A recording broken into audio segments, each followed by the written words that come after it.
so much for being patient with us as we try to make this a very positive and inviting place. We are going to welcome somebody very near and dear to my heart, not Hakeem this time. It's my boy Devontae.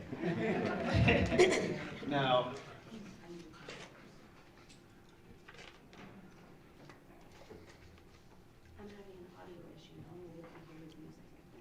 he can sing a cappella. Sing it! Come on! He Sing can sing it! a cappella. We'll make I it didn't hire a singer. I asked for a singer. We got you. All right. We got you. Instead of doing the Black National Anthem first, okay, we're going to switch the program up just because of a slight technical difficulty.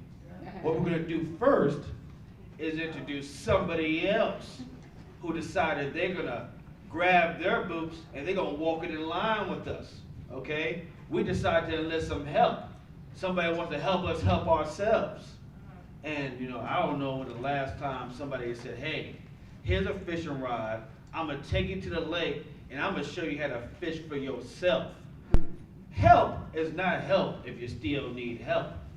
I don't know about y'all, but I'm tired of needing help. Amen. I'm tired of needing grants. I'm tired of looking for a savior, okay? I'm not about that life. I was born divine, like everybody else in this room. So we have asked Carla, and Carla has asked us. We have a great quid pro quo relationship going on in here. So when we come here in this space, this sacred space, this a psychological safe space, we're going to bring Carla in here. She's going to introduce the Associated Builders and Contractors, and she's going to speak about things like all of the trades, the things that we want to see in our community. I know that everybody in this room has a friend that wants to build something, but we actually need people to build it. We need to build the resources. I am tired of going to church and the AC don't never work, and it's getting hotter. They should be able to call somebody off the pews and say, hey, somebody patch that, somebody fix that. We need to be working in our own network. Carla's going to help us do that. She may speak about some of the history, because we need the onus to be on us. So I hope she's going to bring the funk. I hope Carla's not scared to tell the truth. Carla, we're not judging you. We need to hear this information. We have very important, influential people in this room that need to know what we don't know.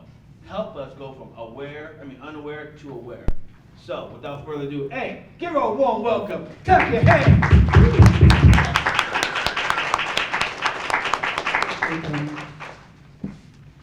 No pressure, and that is. Come over here. You guys, welcome to our place. My name is Carla Kugler. My official title is President and CEO of Associated Builders and Contractors, which is the facility that you are in today. I do not take the designation lightly, but at any given time, I also take out the trash and are the HR and facilities operations. So, please let us know how we can be of service. It is my absolute honor to host you all in our facility today.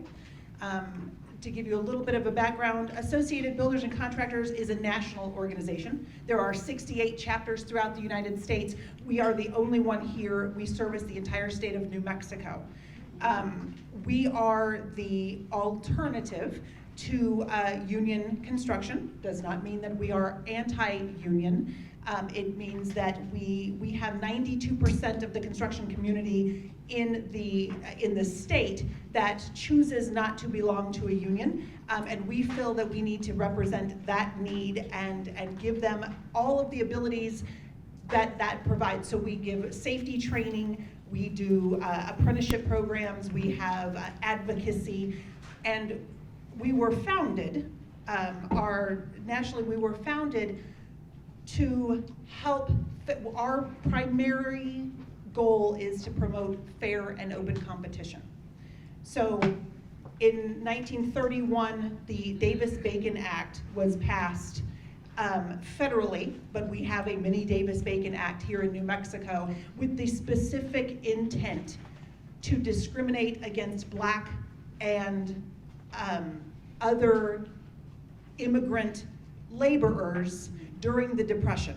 right? To hire only unionized, white unionized labor for all federal projects.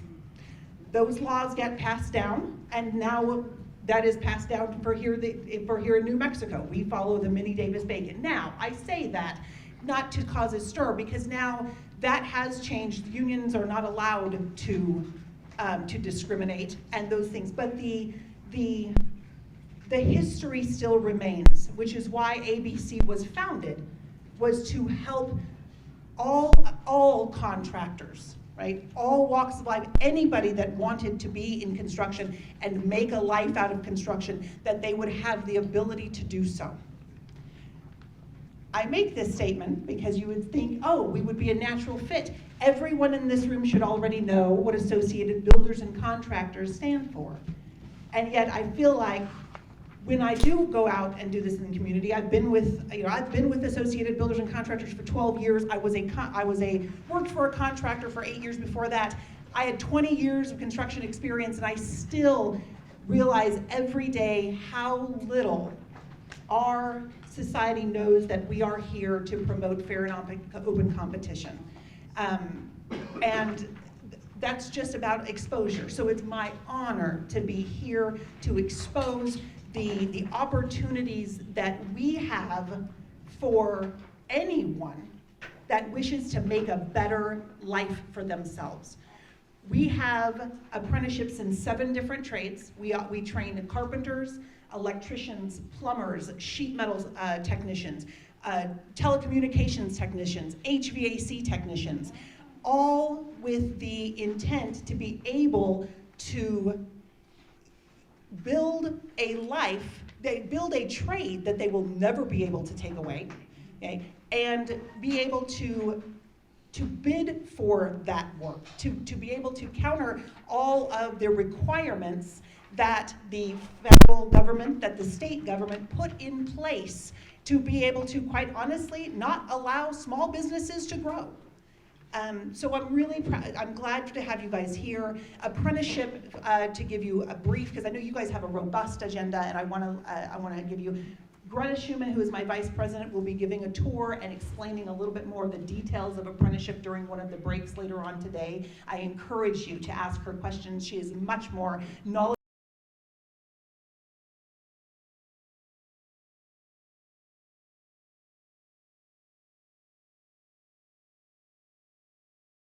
We actively help them get employed, and the employer will pay for their education. Most of these trades are 4 years, and after the 4 years, they become a journeyman, and they go on to do project management. They go on to do estimating. They can go on to be business owners. They become instructors. Half of our instructors here are alumni. A lot of our business owners here are alumni from our organization, and we're very, very proud of that. We build people, and we want the community to understand that we are here to help everyone succeed in construction in the best way possible in their ways. So again, Adoni, thank you so much. Thank you guys so much for the opportunity to come and let me speak with you. I encourage you to learn more about us, to ask questions. One of the reasons why I wanted to be here today, as well as we have 290 apprentices that walk through these walls on a weekly basis. 5 of them are Black. 5. You beat women by 1. I have 4 women. Yeah. No. Not currently. We've had 1 Black female in my 12 years. It's disgraceful for us.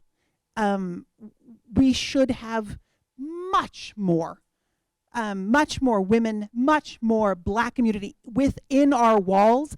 And the only thing that I can think of, because we are strategically aligned with the Black community, is exposure. So it's having events like these. It is having the opportunity to get out into the community to help educate the community that we are here. And we are here to help. We want to, apprenticeship changes lives. owning your own company can be a complete generational change. So we welcome the opportunity to have the conversations, to be able to offer our assistance and our help when we can. And again, I want to thank the Juneteenth Renaissance Institute and thank you all for letting me take up just a few moments of your time to understand what we do, what we are, and let you know that we are here for you. Just as much, and I say this, we are not a community-based organization. We are a construction-based organization. I say this because I am actually paid to get more people into our industry. And so as much as I would love to say this is a feel-good industry, we need construction workers in our industry. So it is my job to make sure that we get as many people as possible. And it's a wonderful opportunity, and I think more people need to know about it. So thank you so much. I appreciate your time.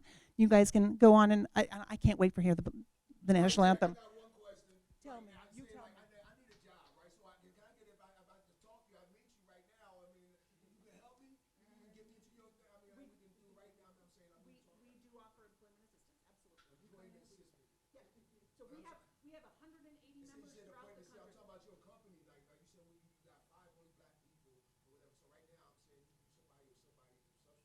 So I'm like, I got an inside connect right now.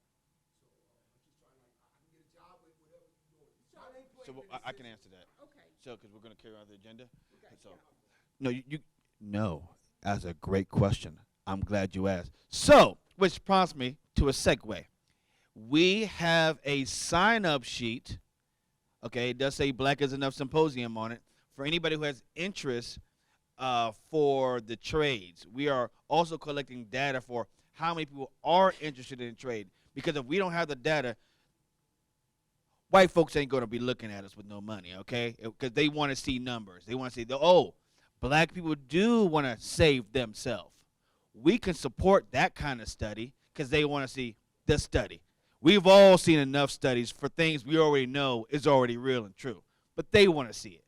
So we need to show the interest. So along with the sign-up sheet is also the application. It shows the parameters and standards and requirements in order to get into the trades. Now, this is a life-changing event, circumstance, or whatever you want to call it. So you're not just going to fill it out and then next week you're hired. There is, a pecking order if we're going to knock these trees down, all right? So to answer your question, we got you, brother. I want to see your name, the first one on the list, since you asked. Mr. Elder Hip Hop.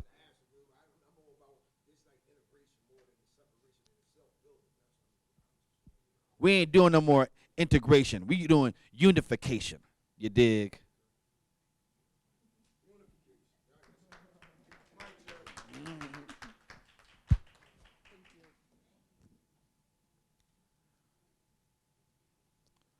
So I also want everybody in here to be aware. Is there any legislators in the House? Can they raise their hand, please? Or former legislators in the House? Okay, we have one. Okay, could you please stand up, please? Miss Representative Jane Padrell. Uh-oh. I want to say this from my heart, okay? So I don't care what y'all think. She allegedly is a Republican, allegedly a Democrat, whatever the case may be. She is the only one here. So we no longer need to be looking at, are they Democrat, are they Republican, are they here for us? The others were invited. Our community needs to stop electing people based off their party, but are they for the people? Okay? That stuff we're way beyond that. Somebody is here in the building and they're not even in the office and they're still here to show they care about their community. So we have to do the next step and find somebody that she can mentor to be on that side. Because we need black people on both sides of the aisle. If black people are only on one side of the aisle, there's no balance. We need to have black people on both sides of the aisle. It looks kind of silly. All right? You work together. But I'm not going, that's not what I'm here for. I got other people up here to talk about that. Okay? What I'm going to do is I'm going to introduce Devontae Kurt Watson. Is an agent for impactful and positive change. He was an appointee of the governor, Michelle Lujan Grisham, on the administrative side. He has worked on the Crown Act, the Black Education Act. Right now, he is still working on the Yazzie Martinez case. Okay? He has his own business, Watson and Associates International. Brother, you international? You look international. Okay? So, because we couldn't afford a singer, we hired a singer. Okay? My man Devontae is going to come in here and drop it down, hit the octaves right. He is also a musician of ministry, okay, among his many talents. He is a bill drafter. How many of y'all write bills? We're not going to ask. Devontae is the only one for now, okay? So please, Devontae, lead us with our spiritual DJ, play my music. Play my theme song. Thank you. Everyone standing across in the room as we go forth in the Black National Anthem. Oh, you're good. If you know it, help me sing along.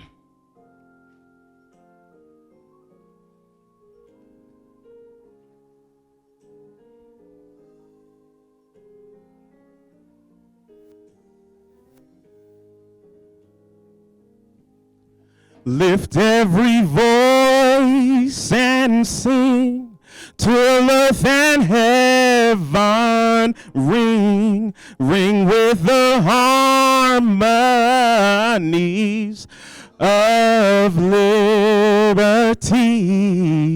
Let our rejoicings rise high as the listening skies. Let us march on till victory is won. Sing a song full of the faith that the dark past has brought us. Sing a song full of the faith that the present has brought us. Facing the rising sun of our new day begun, let us march on till victory is won. Stony the road we trod, bitter the chastening rod, felt in the day that hope unborn had died. Yet with a steady beat have not our weary feet come to the place on which our Father sighed. We have come over a way that the tears have been watered. We have come treading our path through the blood of the slaughter. Woo! The gloomy past, though now we stand at last, where the white gleam of our new star is cast. This is my favorite part. God of our weary years, God of our silent tears, thou who hast brought us thus far on the the way, yet with us by thine might lead us unto the light. Keep us forever in the path we pray. Come on, y'all, wave your program in the air. Lest our feet stray from the places, our God, where we met thee. Lest our hearts, drunk with the wine of the world, we forget thee. Who, shrouded beneath thine hand, may we forever stand, true to our God, true to our native land. Thank you.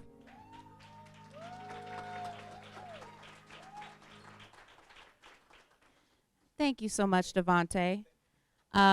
This is the mic that's not as loud. So everybody, I just wanted to let you know if everyone could pick up their program real quickly. I'm just going to orientate you until how we're going to shift this up so we're still on time. So what we're going to do is we're going to keep going with this panel until lunch. So we all get the same amount of time. We get to do the thing that you all planned for. We appreciate you. So we're going to keep going till lunch. And where's my father-in-law? Hey, Dad. Dad, you're going to do the ham bone gathering after lunch. Okay? And then we'll go into healing moments, and then our facilitate activity and timeless treasures. And how are we going to do that, you ask?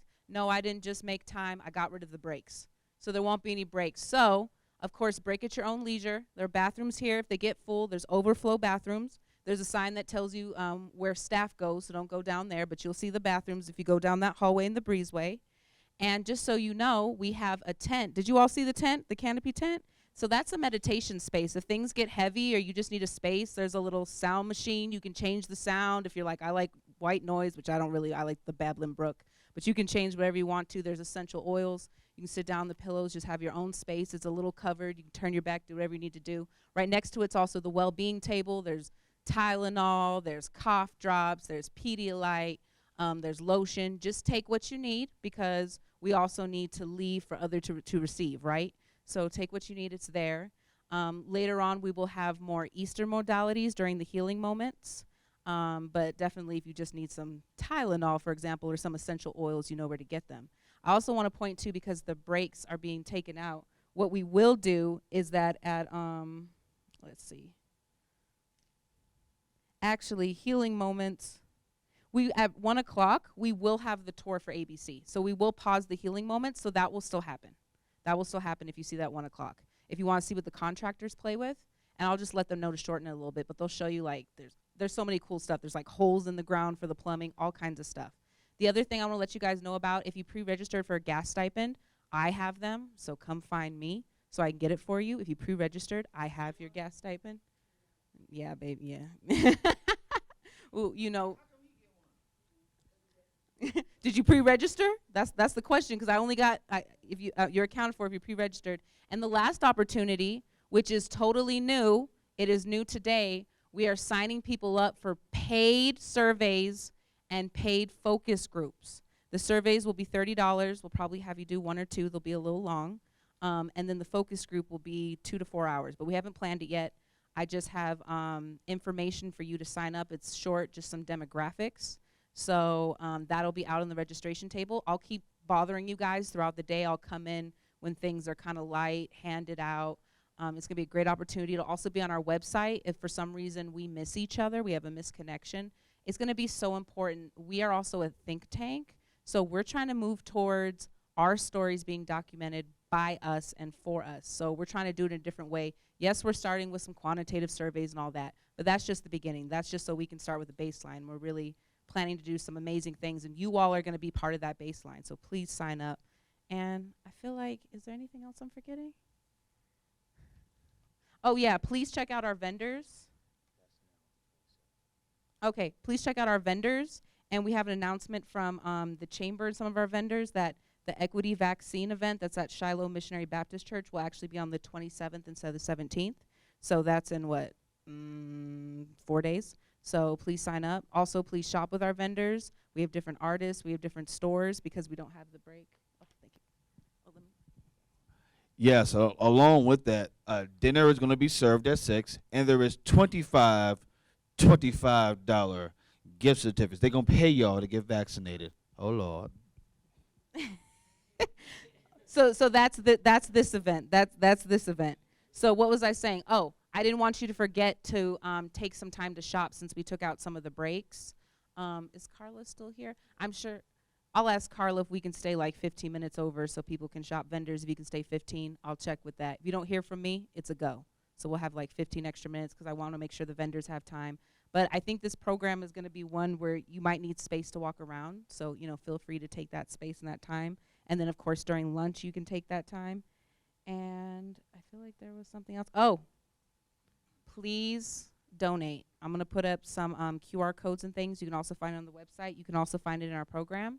We did get some pretty good grants. I want to shout out to our sponsors, of course, ABC, United Way, Cuidando Los Niños, Nexus, UNM Health, and Albuquerque involved. They are wonderful. They're letting, we don't take money if people want to tell us what to do. And these organizations were like, okay, here's the money. Do what you do. They understand that black people, we need to be at the head of our own solutions. These are some great organizations. And some of them, I'll just be real, like United Way, I was like hesitant, but they are changing and doing things different. They were a big part of funding this event. And we also want you all to be a part of that because we also need to put our resources together. And that could be donating, that could be volunteering. Just look at the thing and our numbers. My phone number's like all over the flyer. It's on the website if you're interested in doing more. And I think that's it. Yeah. Now, I get to introduce one of my favorite people. You may not know this, you all, but this guy helped me pass on generational knowledge to my nephews and nieces around the country. I had never heard of a poet laureate in my life. It was a whole new view of the possibilities of where I could be as a black man in America. Not only can I shoot a ball, sell dope, but I can be a poet laureate. I don't have to be a gangster rapper. I could be a poet laureate and be respected and provide an avenue for another person. So, Hakeem, I'm going to do the bio and all that. Don't do the bio? Okay, everybody knows who you are, huh? Well, I'm going to tell y'all, Hakeem is about to be a lawyer. So, he's going to take that poet energy. You got Sonia Reagan Gibson. What you worried about that test for? Yeah. That's my dog. That's my dog right there. Huh? Yeah. They don't know who we be. Give it up. My man, Hakeem Bellamy. Ha ha. Thank you, brother. Thank you. All right, I don't want to stand in front of the panel, so I'm going to stand right here. Good morning, everybody. Good morning, black people. Black people unite. Let's all get down and gather around now. I brought a new poem. My assignment was to write something just for the occasion, which is often an assignment that laureates get. So I has practiced, but I hope it captures the energy of the occasion, all the knowledge that's going to be exchanged today, because we're here for a knowledge exchange. We're here for a resource exchange, right? We're here for a culture exchange, just to be in community. So I'm going to share that, but I want to share a little bit of how I arrived at what I was going to write in between homework assignments, right? And so there's a poem that I would like to read before I read my offering for today by a poet by the name of Margaret Walker. I don't know if y'all are familiar with that name, but that's an amazing black poet who was one of my idols in writing. And she has this poem called For My People. For my people, everywhere singing their slave songs repeatedly, their dirges and their ditties and their blues and jubilees, praying their prayers nightly to an unknown God, bending their knees humbly to an unseen power.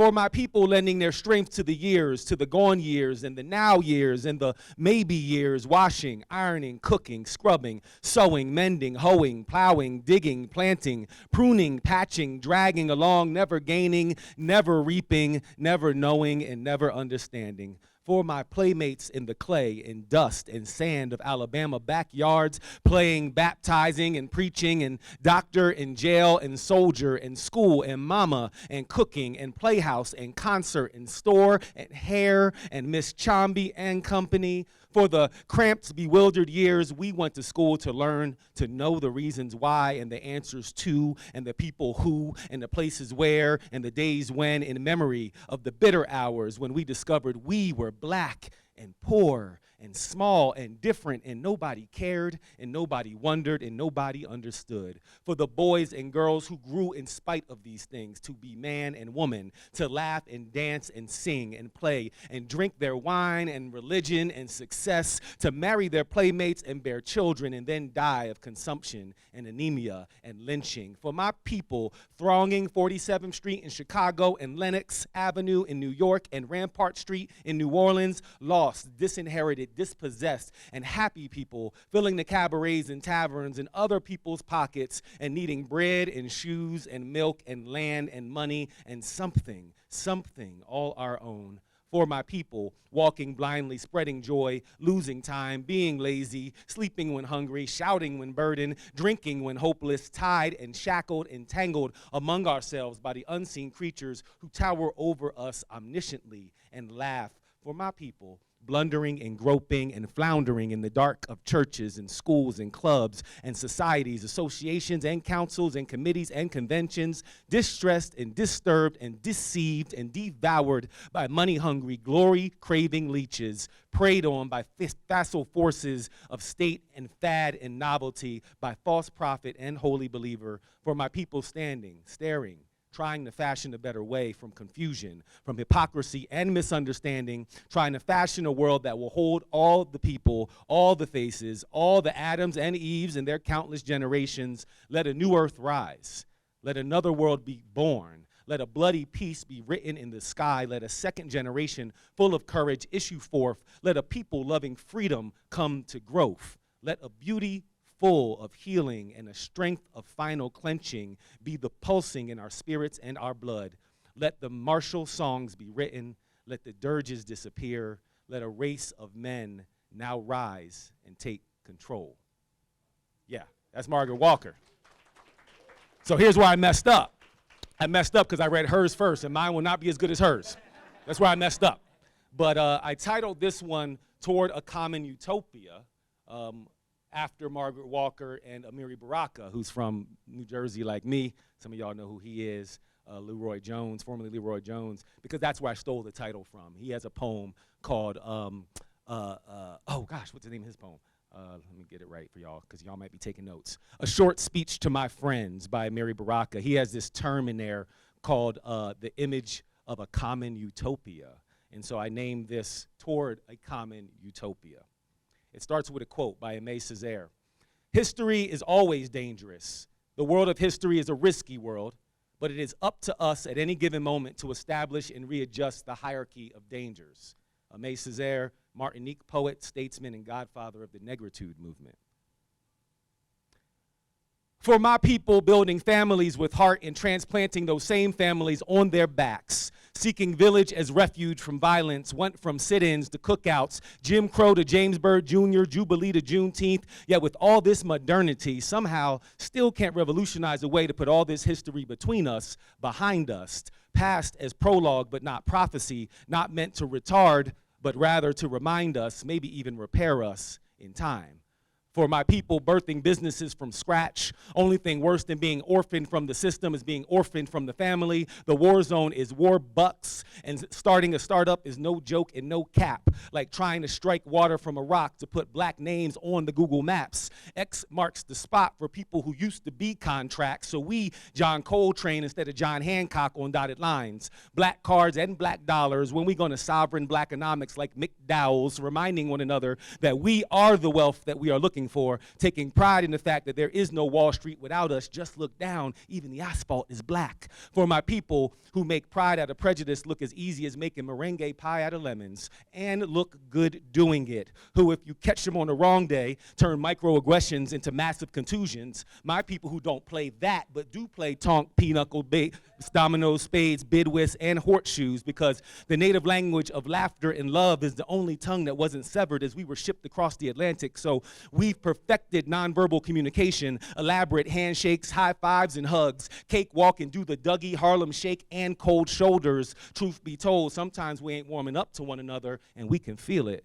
For my people pushing pedagogy and policy, pulpit poetry and property responsibly, responsible to the generation on deck, modern day Jackie Robinson showing this sandlot of second and third gens how to hit, pitch, and catch, unafraid for your records to be broken, because just like those ceilings and barriers you battered, that's what records are meant for, to be broken so that we can be whole, so my people can grow old in praise and at peace, knowing that their legacies will live on through us long after the record stops spinning. For my people humble enough to know that not knee-checking our egos is almost akin to a knee on the neck. That kneeling to pray is powerful, but kneeling in solidarity is a superpower too. That the best way to show love is to show up, like so many of y'all have done today, because our most precious resource is our life expectancy, and that already has us at a disadvantage. For my people who know that one of us in the room can be all of us in the room if we play our cards right. For my people that know that our impression on one another is indelible. For my people that know that our impression of one another is incredible. For my people who can't help but see promise in every single black baby's face. For my people who know no covenant more beautiful than another black person's smile. For my people still recovering from the past and its traumas. For my people enlisted in revolution of resolution. For my people rooted in the resolve to resurrect ourselves. And all my people still engaged in the reconstruction within. In a world that is lonely enough, let us be more continent than island and eradicate aloneness together, for I am nobody but for my people. Thank you.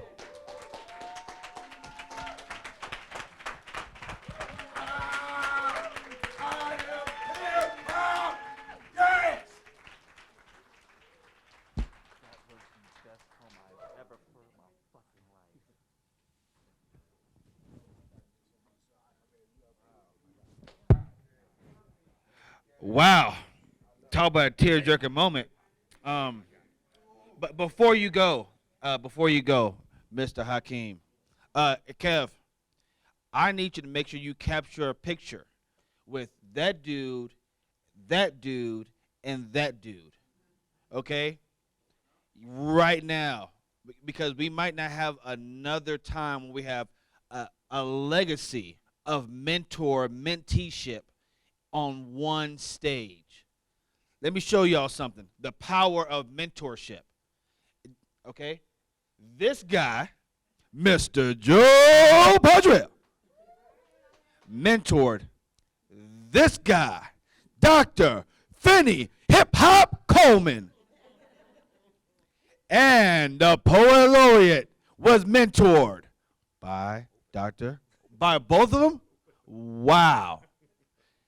So who is next up? Succession planning. This is powerful. It's a powerful moment. This is why this is the most powerful room in Albuquerque right now. They say we can't come together. We can't build. Look at that. That's the example. We can lead by example. We are the example. There is no exception. Our exception is normal because we just that good. Okay?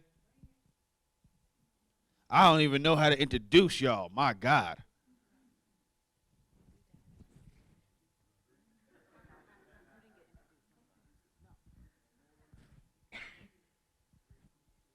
Thank you so much for the pictures.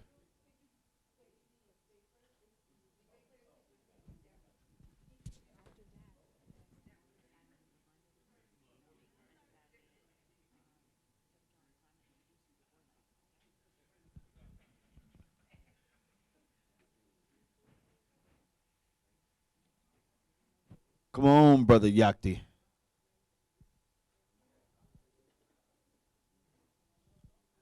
So, we are trying to build an intentional space. So before we let our heavy hitters let her rip, if you all wouldn't mind participating in a ritual with us, just something that we can do together to bond, okay, and shake up a little bit. So if you all could rise from your chairs, we're going to make a big old family circle.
No, I just want the gaps here. I'm gonna come in the circle. You come in the middle. No, no, I'm gonna introduce my daddy. Oh, that's my jam too. That's your song. That's your song, daddy. I'm gonna introduce you. Okay, I haven't had a chance to introduce my father. Okay, he's an architect of Juneteenth. Okay, he was one of the first people outside of Texas to bring it to California. Aries Rothini has a monument dedicated to Juneteenth in Pomona, California. He helped write the original masterpiece, doctrine sent to legislation, so we can have a federal holiday. Now, we do got to remember, they did chop it up, and they took out the essence. But we didn't need that. We got essence in the building, you dig? So without further ado, we're going to do a ritual for my father, Aries Rothini. Give him some love. Give him some love.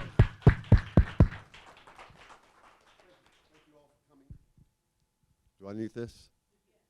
Okay. Thank you all for coming.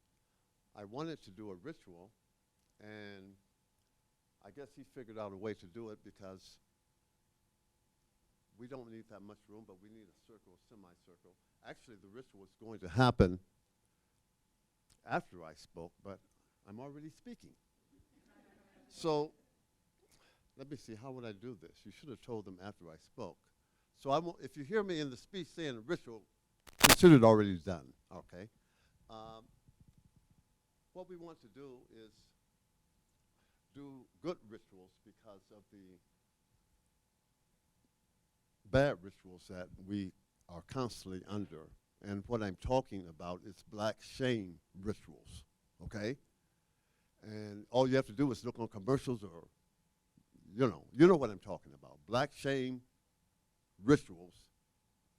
We're doing this to combat that. We have to start doing some good rituals to combat those bad rituals that they're putting on us, okay? So what we're going to do, you want to hold this? My voice is heavy. Just put your hands in front of you. Now, when you do this exercise or ritual,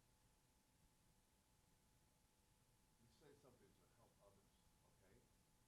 And I'm going to show you how to do it. You come here, and then you go here. What it is you say, have a boom. Take it soon. Take it soon. Have a boom. Have a boom. Take it soon. Take it soon. Have a boom. Have a boom. Take it soon. Take it soon. Have a boom. Have a boom. Take it soon. Take it soon. Have a boom. Have a boom. Take it soon. Take it soon. Thank you. Thank you very much, Aries Rothini. Everybody back to your seats. Thank you so much. I don't know if you all can feel the energy in this room, but it's boiling up. We got the thing on simmer right now, but temperature's getting right. We got the AC in. Mic check. 1 2 1 2. For my panelists, do you all need to use the restroom?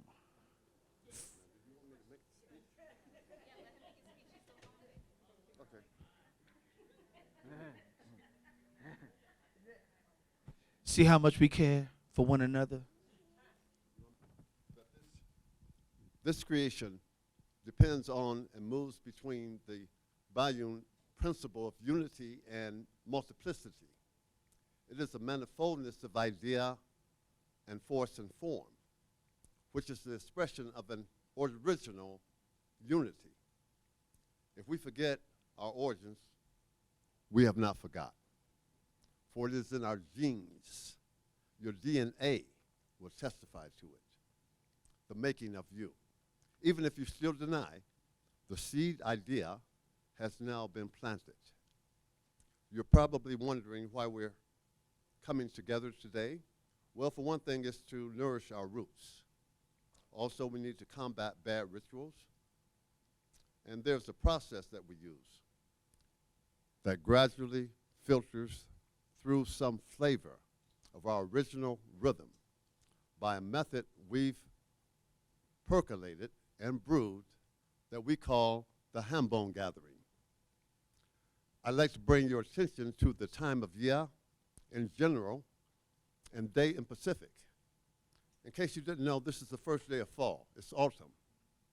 The autumn equinox has arrived. Temperatures have dropped, plants slow down, plant life slows down. So do we. A lot of you probably knew that our ancient ancestors were cloud watchers and sky gazers. In fact, they observed the night sky, watched it like it was a TV, and it was.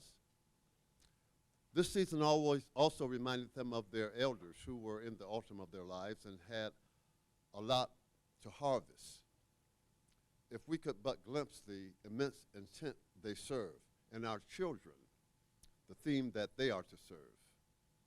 Now, when we speak of ritual, there are four basic uses: work, ceremony, entertainment, and of course, death.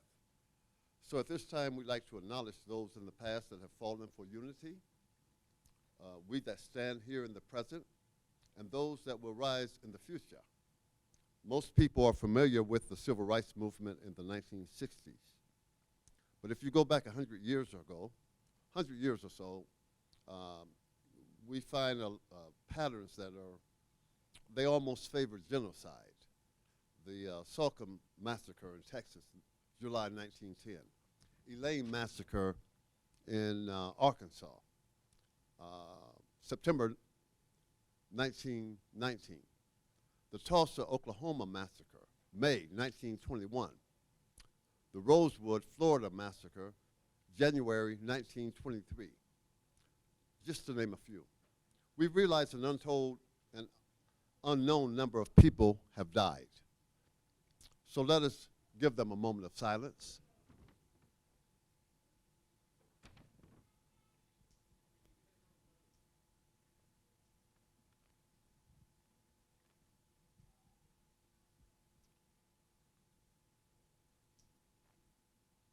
But what bothers me is after 100 years, black people are still acting like we're scared to assemble, come together, unite. We shun one another, act like we're repelled by each other. That shouldn't be. So we come here to expel that myth. The black community, the myth that the black community can't come together as one, okay? I'd like to make you understand that black people have been coming together from different regions, customs and cultures and traditions. That's not new in the annals of history. In fact, if we go way back before colonialism, rather pre-colonial time, I want to take you back to a time, let's imagine, when all was common and natural and sweet, a time before colonialism and engulfed the African continent. The people would make a pilgrimage to the center of the country where lay the Rift Valley that held the sacred ground. People would come from all over, having different languages, customs, traditions, and cultures, to a place where they would express themselves through stories, music, rhythm, and dance. It was believed that a secrecy bred in life's moving acts. And there, in the center, is where they were able to recharge, exchange, and harness their energy. They had different methodologies and techniques, among them drumming. Let us not forget, however, that the body is our first drum set. There were certain rhythms for the new moon and the harvest moon, for example. And there were and are rhythms for the wane and waxing of the moon, the sun rising and setting, the seasons changing, the high tide and the low tide. You see, sometimes we must change our patterns or rhythms in the environment to realign ourselves, rethink our thinking, or pro-percept our perceptions, and to find the vantage point shifts. After meeting and greeting and mingling, they'd return to their families and community and share what they learned, felt, and experienced. So now, can you see that the ancient dawn of human knowledge have left us their witness to this constant aspiration, rhythm, the pulse of life. Its greatness is to seek and create. I told you about the ritual, so I had here that we're going to do the ritual, but we've already done it. So let me say to you, if I can say, I dare say, that the oldest formula for unity promises to be its last. Thank you.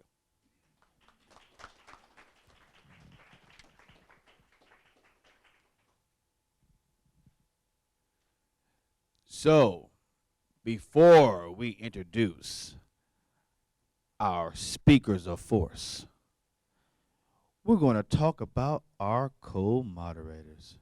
They don't know I was going to introduce them. I'm going to do it anyway. Kim.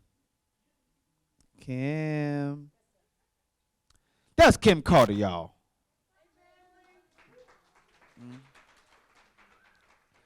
She turned the dream from health to wealth to let's get healthy so we can get our wealth, because wealth is also health.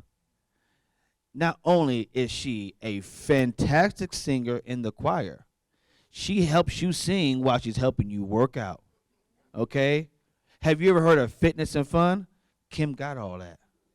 Okay? So if you need to get signed up for some personal training, group training, training for your job, she can come to your work facility, train everybody so everybody can be happy at work. Thank you, Kim, for being our co-moderator. Now, we're also going to introduce Willie Williams. Some of you may know him as a grassroots organizer who put on the first Malcolm X Day Festival here in Albuquerque. I simply know him as my brother. He's also a member of the Juneteenth Renaissance Board. Oh. Oh, don't get me. Come on, get Kim a song. There we go. That's you, Kim. Yeah, we got theme music for our people up in here. Oh, yeah. That's how much we care about our community. I thought she was a church woman. Oh, they can exist together? Okay. My bad. We trapping at the church house, okay? My bad. Come on, Shop. Shop Will. Okay. Now, if I may, if I dare say, if I'm okay, to introduce these moderators.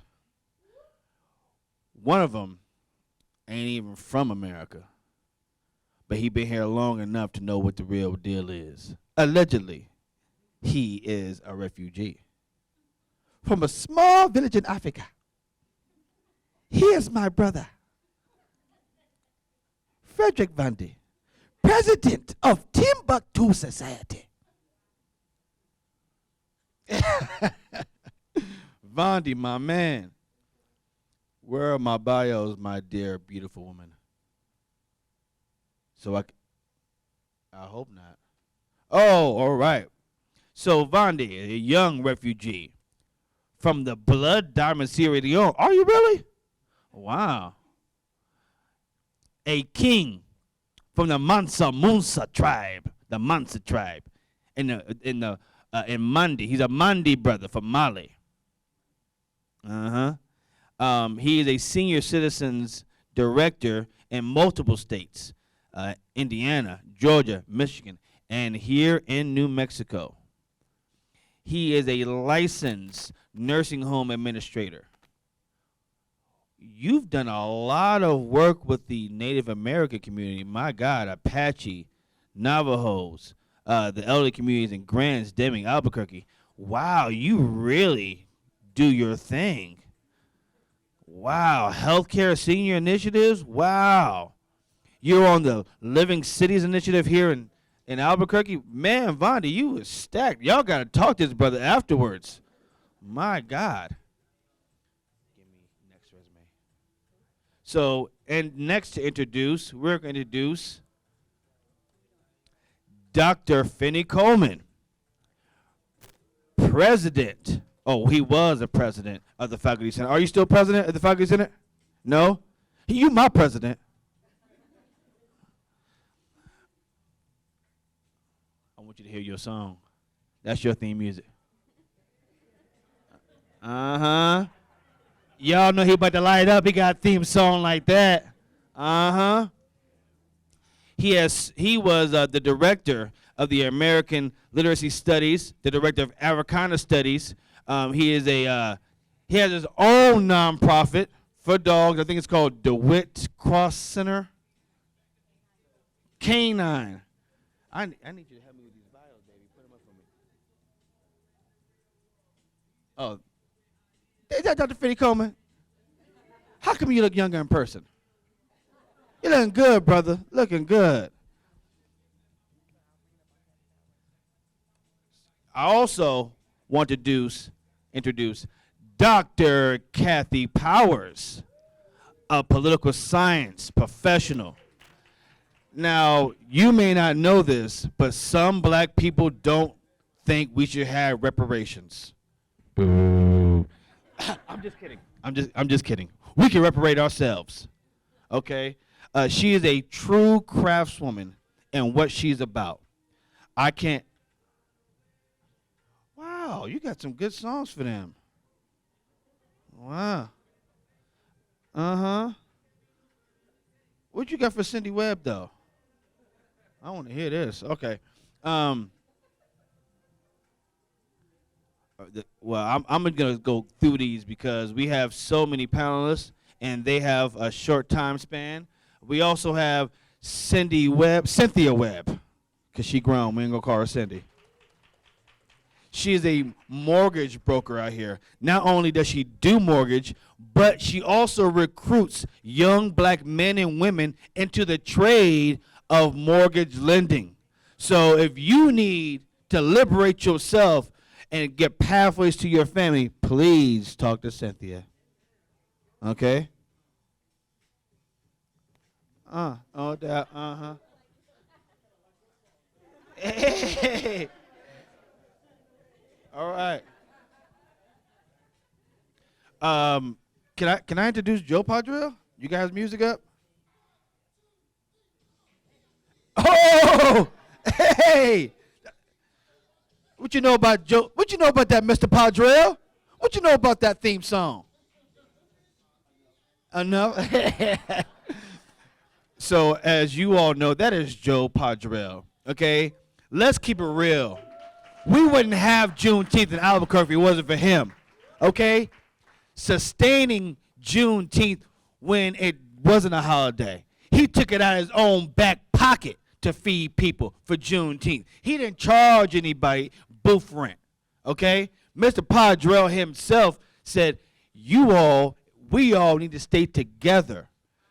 So thank you, Mr. Padrell, the real true ambassador of Albuquerque and New Mexico's Juneteenth.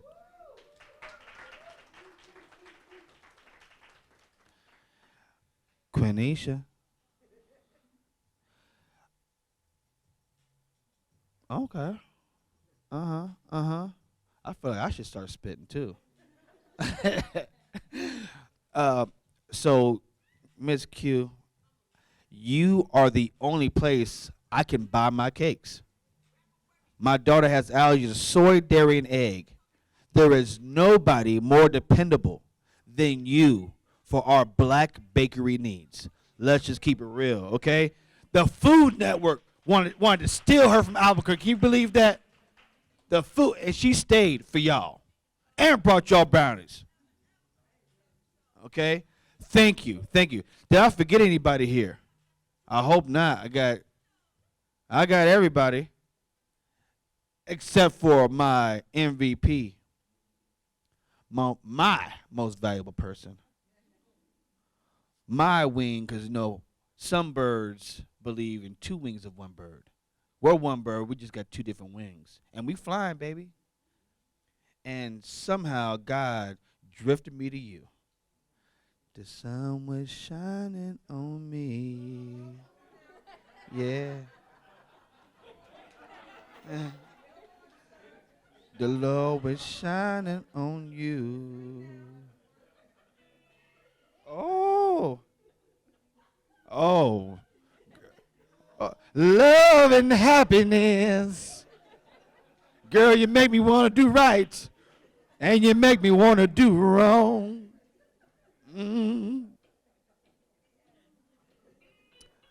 Oh, talk a little tenderness. Love and happiness.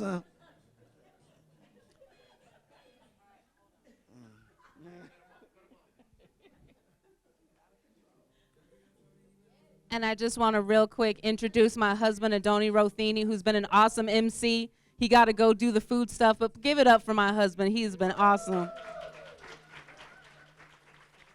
This is a real one right here from the streets, now getting a master's degree. He's always been helping people, always doing work, even without an organization or a tax status. So it's just a wonderful person. And he's the president of Juneteenth Renaissance Institute. We're so lucky to have him, and he's a great father and a great husband. I love you, baby.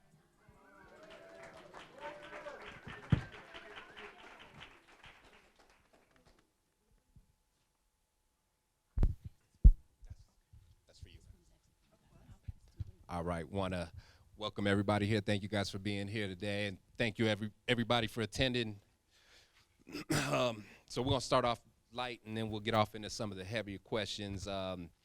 We kind of heard a little bit about each and every one of you guys. We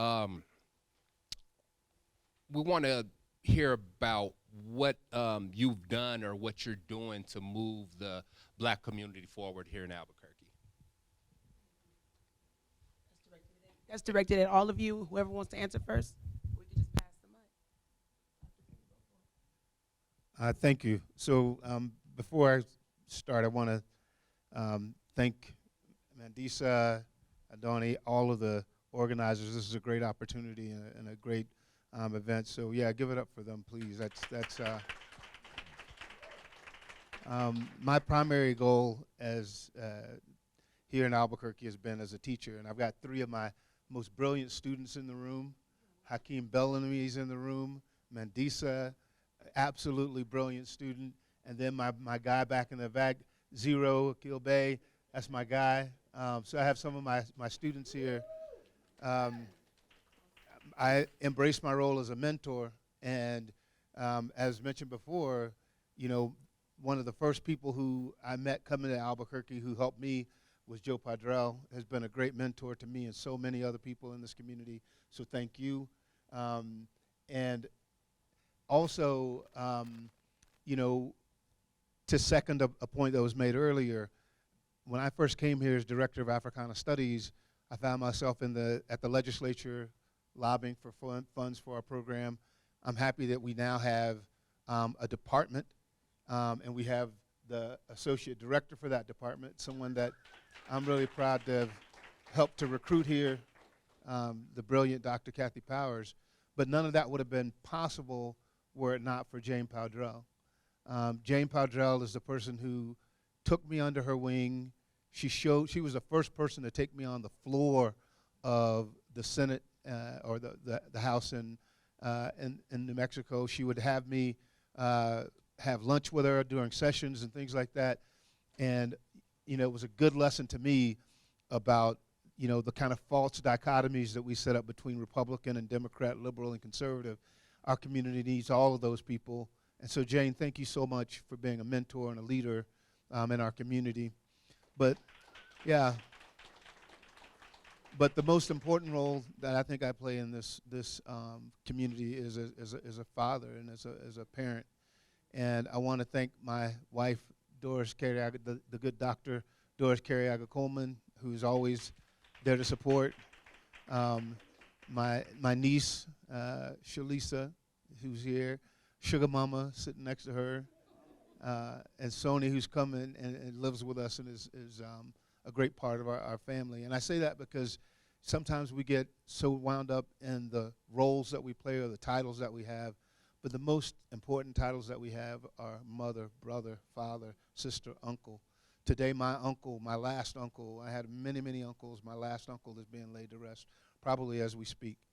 And so I embrace the role as being a leader in my family, but not as a patriarch. It's time for us to get rid of those kinds of titles and move beyond, so that's how I lead, is try to lead by example. Thank you. Yeah, same question. If you want to answer, you don't have to. Hi, everybody. So I've been blessed with a lot of different opportunities, not only with the baking industry, but then also recently with the film industry. And we are totally underrepresented here, well, all over actually. But because of some of the connections that I've been able to make, now I am able to then give those opportunities to others. And of course, I'm always going to rep my people. So when the industry picks back up, it's, you know, they're on strike right now. But I always get calls looking for young African Americans to do different roles. I'm actually helping an individual who's leading the charge for an independent film, and it's all black cast, from the directors to the producers to the people on the camera to the actors. And we have a GoFundMe, and we're hoping to eventually make it to where it gets picked up by one of the bigger networks. So what I try to do is just to be a representative, to reach back and help those, and also in the pastry arts as well, to show little black girls that you can make it to the Food Network, you can make it to Good Morning America. You don't have to, you know, fit into, you know, society and look a certain way, or I got a super black name, my hair is kinky and short, my skin is dark, and letting young women know that you can be your true authentic self, and people will love you, they will appreciate you, and you don't have to water down yourself. So that's important for me.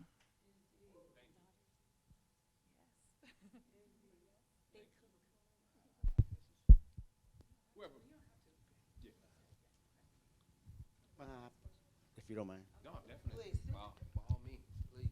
First of all, I hope I can live up to these reputations that have been presented before me, where there are one or two or three of us gathered. Let's not forget who the elephant in the room is. You know, somewhere between God and the cognizant consciousness of black people in the state of New Mexico. I'm just glad to be here. I have so much to be, you know, appreciative for. But I want to start with just a couple of things. Number one, I want to thank Associated contractors for this. I'm going to tell you, it's important for us to be able to assemble and share the differences and even the things that we agree upon. It's important that we be able to do that. If I had the kind of money, I'd own this building right here. And you would have no rent. Matter of fact, the only rent I charge you is that you use it. But there's so much that can be said. I am just glad to be here in the midst of this company right here. I want to say this too about you. You know, we need to do this without being compelled by negativism. You know, God has invested in us all of what we need to do to take care of ourselves. We simply have to believe it and employ it. We simply have to believe it and employ and assemble. I love Black Assembly. I love, because I know what it's for. It's for us managing, taking care of, encouraging, nurturing, correcting even ourselves. And so for this to happen here, I'm just glad to be here. I don't want to talk to my wife, says I talk too much, so I'll stop. Hi everybody, how you doing? I'm honored. We said we're emotional, and I didn't want to start out that way. I'm getting older, I'm emotional, and I'm strong enough to cry right in front of you. So it might happen. So I am not from here, I'm from Cleveland. My husband gives me street credibility. I always say Dr. Sheldon Jordan, he is from here. Our babies are here, Alessandra and Ariana. I'm hanging out with the other kids. So I am a health migrant. I came here because I have life-threatening asthma, and it saved my life. So my answer is I haven't done enough.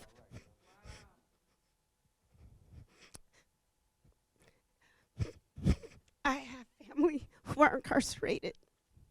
So that's who I focus on. Our students who are incarcerated or formerly incarcerated.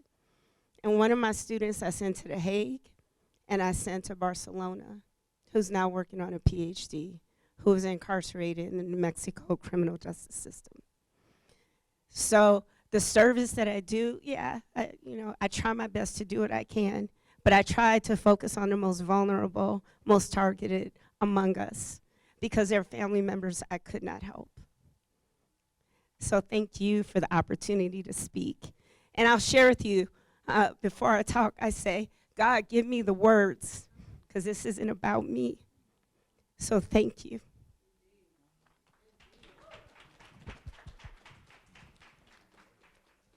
She said she wasn't going to do that. She did it. I made her promise. I made her promise. Yeah. Hello, everybody. As they say, my name is Cynthia. I wanted to give just a little bit of history. I'm the 10th child of 13 kids.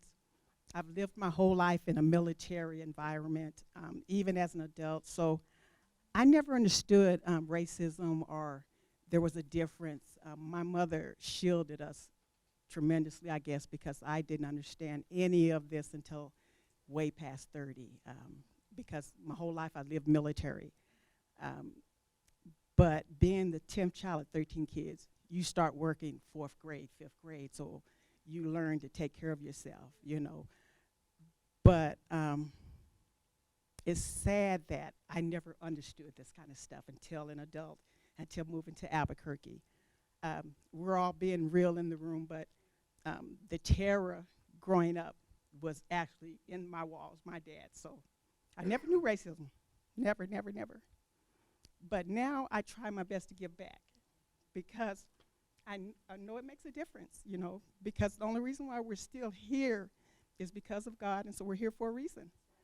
And I've always been told that you're just average. And I just wanted to make a point that being just average, there's nothing wrong with that. It's nothing wrong with that, you know.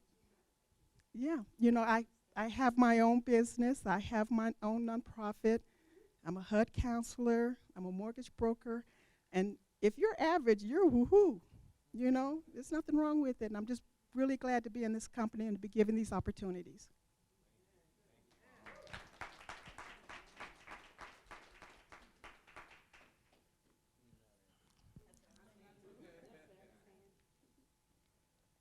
You know, after hearing all of you speak, I don't even know if I remember what the question is, but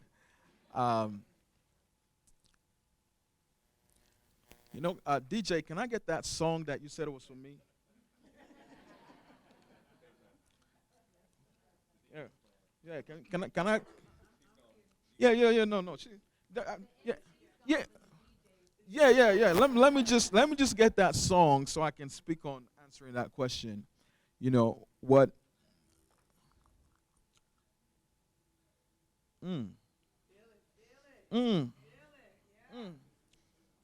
Che. Hey. Hey.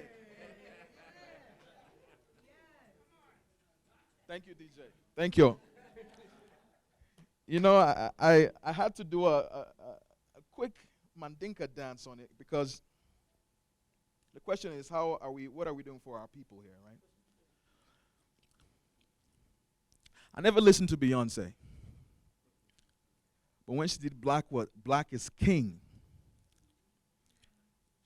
whatever Beyonce was when she started, with her sisters and all that, was not the same Beyonce in my head anymore. Beyonce became like Nefertiti to me, the modern day, regardless of how you feel about her, right? Because what she did has been long awaiting.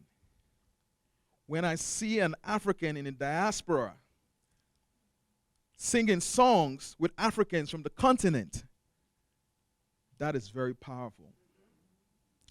The last time we tried that, when Malcolm X went to Africa and Martin Luther King met with independence leaders in Africa, do you know what our oppressors did? There was an assassination of leaders in Africa and America because the fear was so powerful. The fear was so powerful that if these people in the diaspora and these people on the continent start to see each other as brothers and start having conversations, they will overturn everything that they have done to us. So you may have known about the assassination of MLK and the assassination of Malcolm X, but what they don't tell you is all the assassinations of the African leaders and the coup d'etats where they replace those leaders. So what Beyonce did may just be a song and a dance to some of us, but it's much more than that. So when you ask, what am I doing for our people, it's by telling that story. Thank you. I love that. I really love how you guys are able to put your hearts out there as you're speaking from your experiences. Absolutely love that. But now, let's rip the Band-Aid off. Let's get transparent, honest. We're going to put being PC to the side. I implore you to speak from your truest selves, your hearts, as we move forward in answering these questions, okay? As long as we're being honest and open, we're going to walk away from this feeling like we've learned something, we've gained something, and hopefully we can take it back to our own spheres of influence, okay? So as I look at you guys up here and I'm hearing your stories, we all share our African American heritage, right? We all share our Black heritage. But there's so much uniqueness and diversity here. There's a term called Afrophobia. It's my first time hearing it, actually, with these questions. Afrophobia, family, for those of you who don't know, is the fear of other Blacks from different cultures, regions, education levels, and social economic backgrounds, and the dislike of other types of Black people. Do we exhibit elements of this in our everyday culture? And then I want you to think about, as you answer that, how can we kind of move forward from that? You got the mic. Well, Go for it. I don't know. I just think that I've always, like I say, was military, and Sure. then when I did get out there, I went to all Black school. Sure. Even back in that time, I went to all Black. So I just think that we just need to embrace each other and just, no matter what, just really, really just try to help each other. Just Being from a military family, as you were in that predominantly black environment, did you experience that, like other black children looking at you as being different? When I was growing up in military, I didn't get into the all black until after. But in the military, so, and when you're living on a military base, you have all your races, and you don't even see color. Yeah, so that's why I didn't experience most of that until I became an adult. Actually, till moving to Albuquerque, I've been here about 30 years, and then I seen a difference.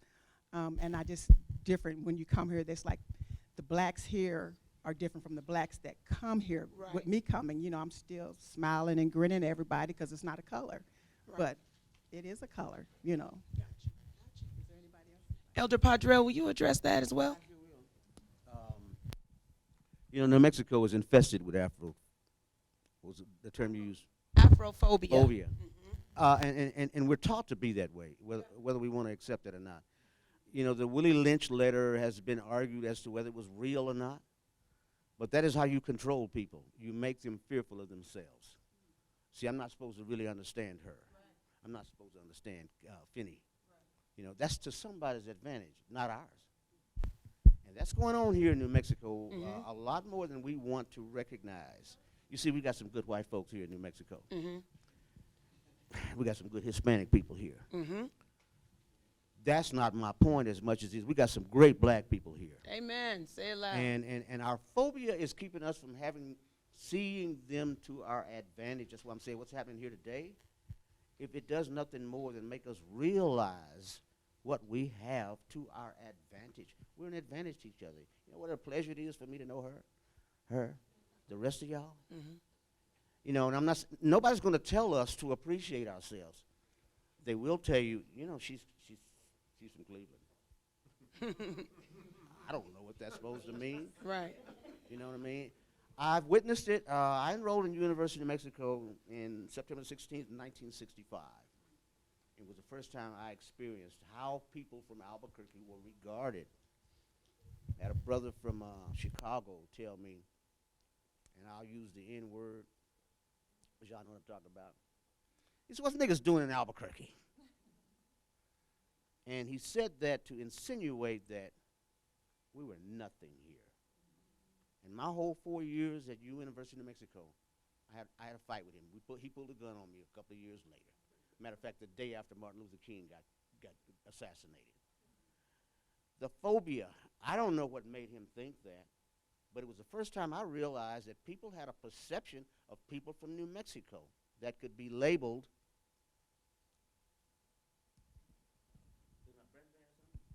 It's just louder, Mike. It's a louder mic.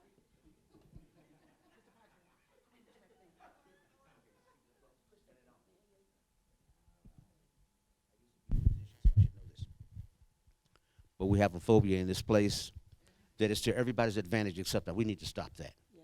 First of all, we need to accept the fact that the phobia exists. It does exist. Very true. I'm from a family of 11 children. I come out of Crosbyton, Texas, a little town about as big as this building. And we didn't have the luxury of having the phobia. And I didn't realize in Albuquerque that there was a phobia when I got here. It took me 6 years to realize that. And I'm saying to you now, recognize it and get it out of the way between you and all of these other beautiful people that you have. We have 65,000 African Americans in the state of New Mexico. My whole point, you ask me what I'm doing here, what I'm doing now, I have always been involved in unifying and encouraging self-appreciation among us statewide. Because we are special to New Mexico, and we need to realize that, and nobody's going to tell us. So if we have phobias between us and them, we'll never hear it. I'm here to say, and I encourage you to say, speak to each other when you go to Kmart. Do that. Because everybody loves to be loved, but I think the greatest love you can have is for your own people, to acknowledge you.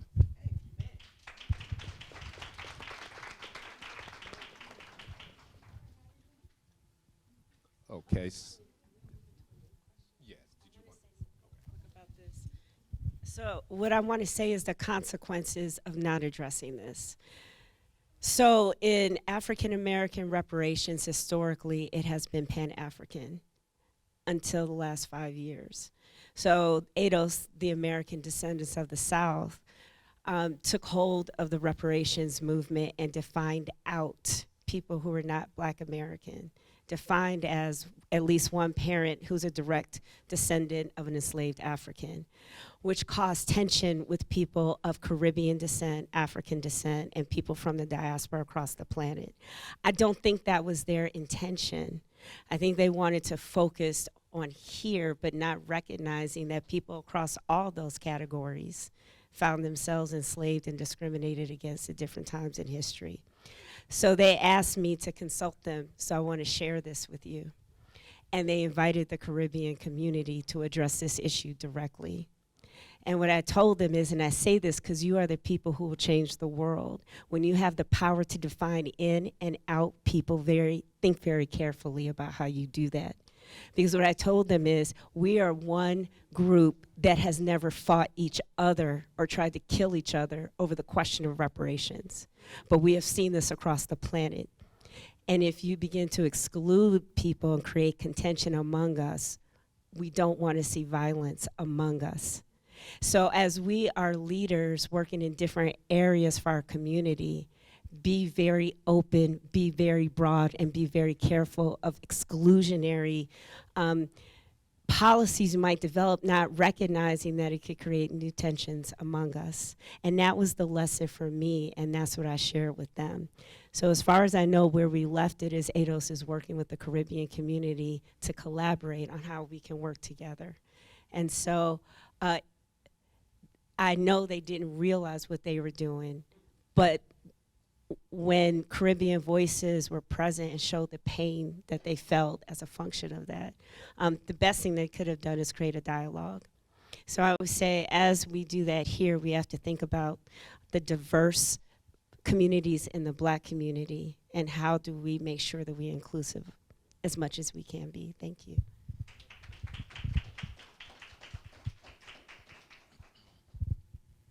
Phobia. Afrophobia, right? We have a lot of phobias that we live with. Personally, culturally, tribally, and a lot of phobias really, of course, the psychologists in here know it better than I do, comes from my experiences. The experience makes you have a fear of whatever you've seen before, heard before, whatever has happened to you before. I remember after fleeing Sierra Leone is very wealthy in diamonds and gold and many other resources that we want still to this day. After fleeing there with my family to start life all over again in a new world, I'd never known nothing about this world besides what I saw on television. When we were coming, we were warned to be afraid of the Black people in America. Because after we saw the movies like Boys in the Hood, after we saw all those kind of movies, it made us take caution when you go to those people. Because I'm coming from a village where we took care of each other, but I'm watching a movie where Black people kill each other. So when you go there, be careful of those Black people, they're different. And sure enough, I arrive, and I'm going to school, and I'm starting to learn the language. You don't realize how different American English is different until you travel outside of America. When a kid says, "What's up?" to me, and I said, "What do you mean, what's up?" Oh, you know, now you have Beyonce, and as soon as Beyonce worked on Black is King, what you start noticing, everybody's doing Afro beats. Even white people are doing Afro beats, right?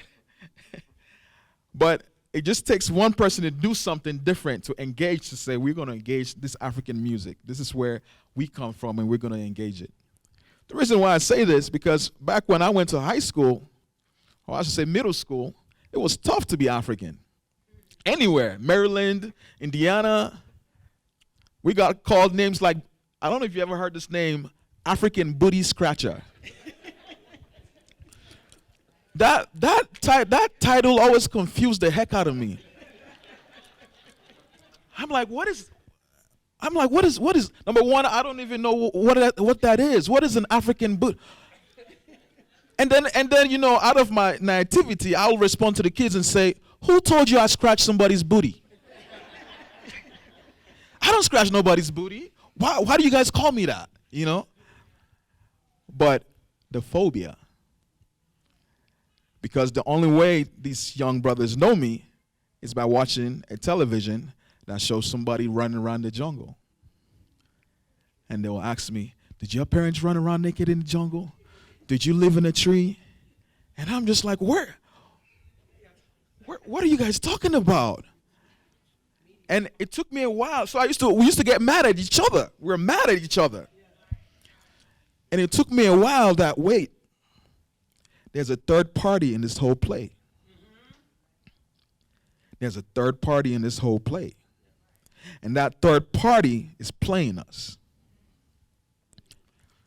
To this day, they're telling you black history and African history is not important in your school. You have to ask yourself, why is that? Because they have a story to tell you about you. And if you start to know your story, then they have to change their story. And when you go to Africa, it's the same thing. The curriculum we have is from them. So everything we know about Africans across the board or in the diaspora is from them. So this phobia that we have, I would like to say, is a pseudo-phobia. It's something that has been created to continue in us so that we can be afraid of each other. At some point, we're going to have to break it. And the way we break it is the reason why I'm at the symposium. It's having conversations with each other.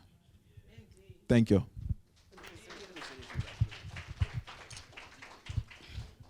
I hope my wife is not watching. One of the things I wanted to do and take advantage of this opportunity is, you know, in response to the question of Afrophobia. We got black people in New Mexico who have problems with black people in the northern part of the state. The southern part of New Mexico is not comfortable with African Americans in the north, and vice versa. And the government is playing us. The state of New Mexico is playing us phobia, I don't know, fear, whatever you want to call it, misunderstanding, hatred, it could be all of that. My point is, I really want to speak to the fact that this state here is it's easy for us to pull 65,000 people together, or the greater portion of that. If we could get 50% of this state to realize what we are doing here today, it would scare people to death. And I'd love to see that. My point is, this phobia is real in New Mexico, the northern part of the state. African Americans are not comfortable with African Americans in the southern part of the state. And don't act like that doesn't exist. It's right here. I'm through. All right. So I want to segue. There was some things that you mentioned about reparations. And so one of the questions is, what is reparations? What kind of reparations should we receive? And how can we reparate ourselves? Can we get Ms. Kathy to speak on that? And let's get Dr. Finney, both you doctors, speak on this for us, please. How much time do I have? I just keep it Simple, short. minimize. Like at a funeral when you speak in 2 minutes. Oh, Go ahead. okay. Go ahead. Let it flow. Okay. So I've dedicated my life to thinking about repair for harm. And especially for our community, I spent time studying and thinking about cases around the world so I can see what's out there to come back here. So the first thing I'm going to say is, and I'll give you everything you asked for, is that we have to think about this custom made in a New Mexico context for this community. Reparations tends to be boilerplate around the world, even in the African American community more broadly.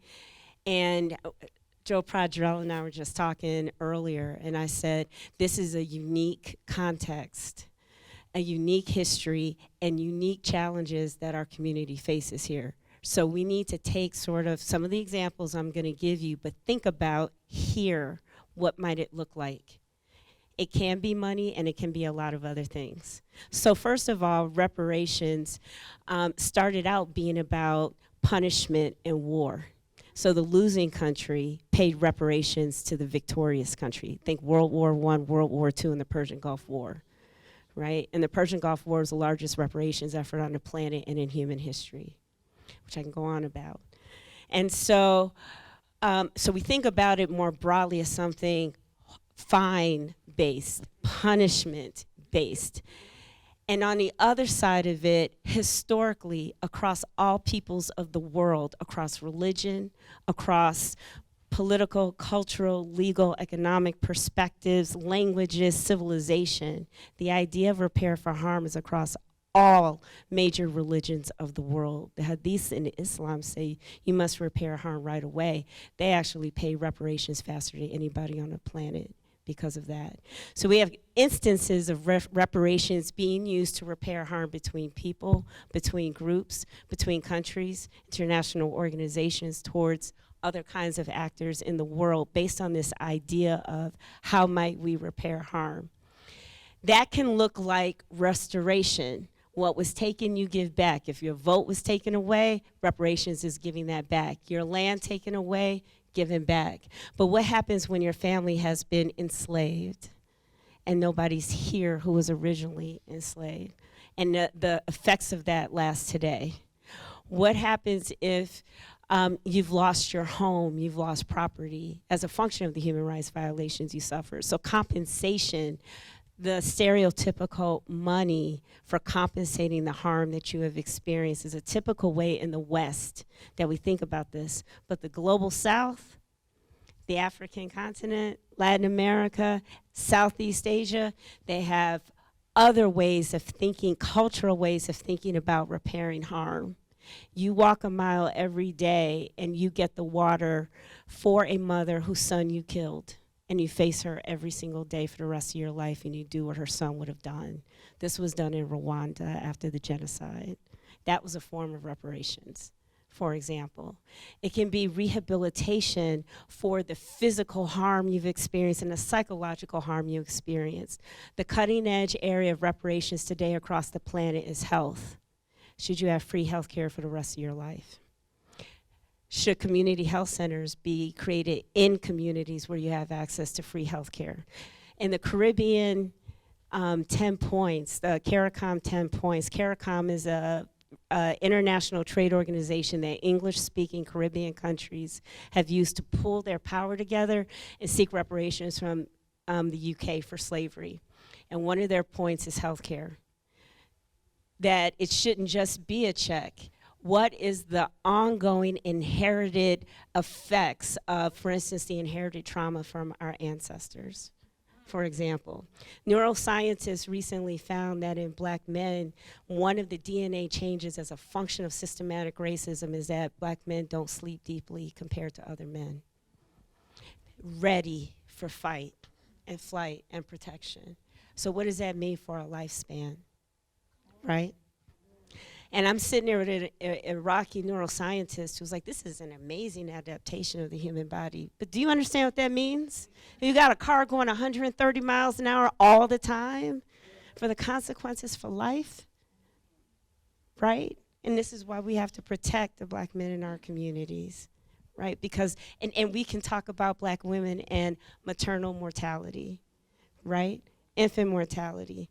I got stories from the birth of my babies, and I know we all do, about how we're treated in the process, about the lack of sufficient care, that many of us almost died in the process, right?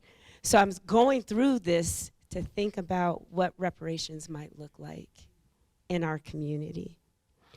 Apologies can be reparations in the promise that it'll never happen again, like Germany made to the Jewish nation across the planet. So these are all ways of thinking about the use of reparations for repair for harm. So what I would like to discuss is a conversation, what could it look like here? one of the trends in the United States today is cities in the United States developing city-level legislation that gives reparations to African Americans, and I have to say, because there is the distinction in some cities, Black Americans, for the effects of slavery, focused on low interest loans for housing, low interest loans for entrepreneurs, for example. And that can work a lot of different ways. My sister lives in Evanston, right? And 16 people initially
we couldn't buy certain homes, right? So how did that affect access to home ownership where we were located? Should I stop? Should I stop? No, yeah, before you go into the red line and stuff. I'll hold off. That is going to be another. Okay, so I'll hold off there. So I'll just say there to think about people who were here before this was the United States, right? Like we were here before. This is different from Cleveland. My parents are from Birmingham. They were part of the migration to the north, right? Folks were here before this was the United States, and assets were seized. Houses, land, and they never got it back, right? So one of the things we have to recognize too is the regional differences. The claim for reparations is different here than in the Midwest. And so how are we going to ally with our community nationally but recognize our differences here? And I'll stop there. Thank you. I want to follow up just to add on to the question of reparations. So she brought up some very important issues that they're doing to address the reparations. One was this type of loan type of programs. Do you see that as appeasement? And then also, can you speak to more of a systematic approach? We have a lot of corporations and industries that built their wealth on the backs of slave labor that are still here today, just like some of the cotton companies that were, when King Cotton, I'll just use an example, back in North Carolina and Georgia and stuff like that, that have evolved into different corporations now, but that wealth helped build that foundation. Systematically, how can we approach that? Because we're taking their responses. Here, we'll give you a low interest loan, which is more of an appeasement. That's not really reparations. That we can go and get a low interest loan at a bank, you know. So can you speak to that? How can there be a more of a systematic approach of, like she said, a lot of the people that were enslaved are no longer here. None of the people are here no more. But we're the descendants of those people. But the descendants of those slave masters have still continued to enrich themselves through the corporations, through the wealth that they accumulated. How can we, as a whole, because they're doing state-to-state type of patchwork, how can we as a whole attack that financially to make this happen versus going to the government? Is this something we need to look at litigation as a whole, or do we still continue to wait for the government to try to resolve this issue for us? Yeah, thanks for that question. The first thing that I would say is we should listen to Kathy Powers. I understand my lane, and everything that I've learned that's of any value about reparations has come from her. And so I'll defer to her on those kinds of things because I look to her for leadership there. You need to understand that you have in front of you literally the world's leading expert on reparations. There's no one else on the planet that knows it. So I would be foolish to try to answer the questions that she can answer for us. I will say that your initial question had two parts, and it had to do with how do we repair ourselves. And I think that's an important question to come back to. And like I said, I will, without shame, defer to my colleague on the other question. I didn't sleep well last night. I don't sleep well most nights. And Dr. Powers makes a great point that what we are dealing with is a long legacy that's deeply ingrained in us. And what I want to say about the helping ourselves may not be comfortable for many of us in the room. And I'll start with my own story that, my family's here. I kind of wish my niece were not here right now, my niece. We just had our family reunion just a couple of months, and we celebrated my great grandmother. And, there's a truth behind that celebration that's very painful. When I was in college, I learned that she had died, that she had passed away. And you might as well have told me that the postman had passed away or that, the person at the Walmart down the street had passed away. That's the amount of effect that it had on me. It had zero effect on me. Because when we were children, this great-grandmother would have the darker-skinned kids in our family sit on the back porch to eat. And she would have the fair-skinned kids in our family sit at the table. You see, part of what we've been taught, this Afrophobia, it's not so much the phobia. We all have fears. We all fear each other. It's what we do with those fears that's most important. And the hatred that comes out of fear of each other.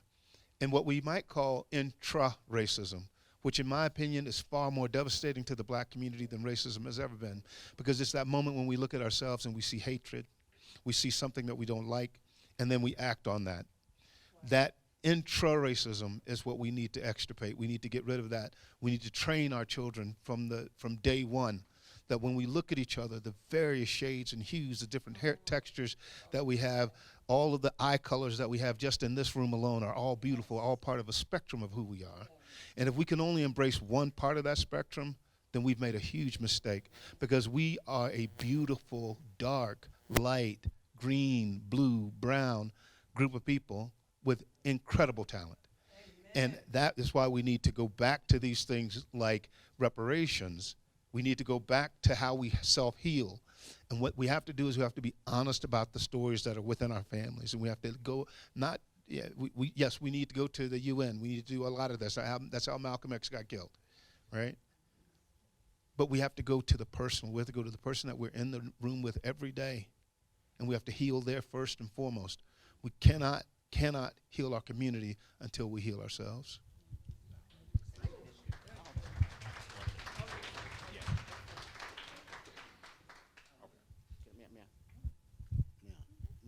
It was a game called Mother Mia. You don't remember? I think we have to be creative about what we design to be a repertory experience. Kathy, we briefly talked about this a couple of years ago. I am going to offend some Juneteenth people right now. Do it.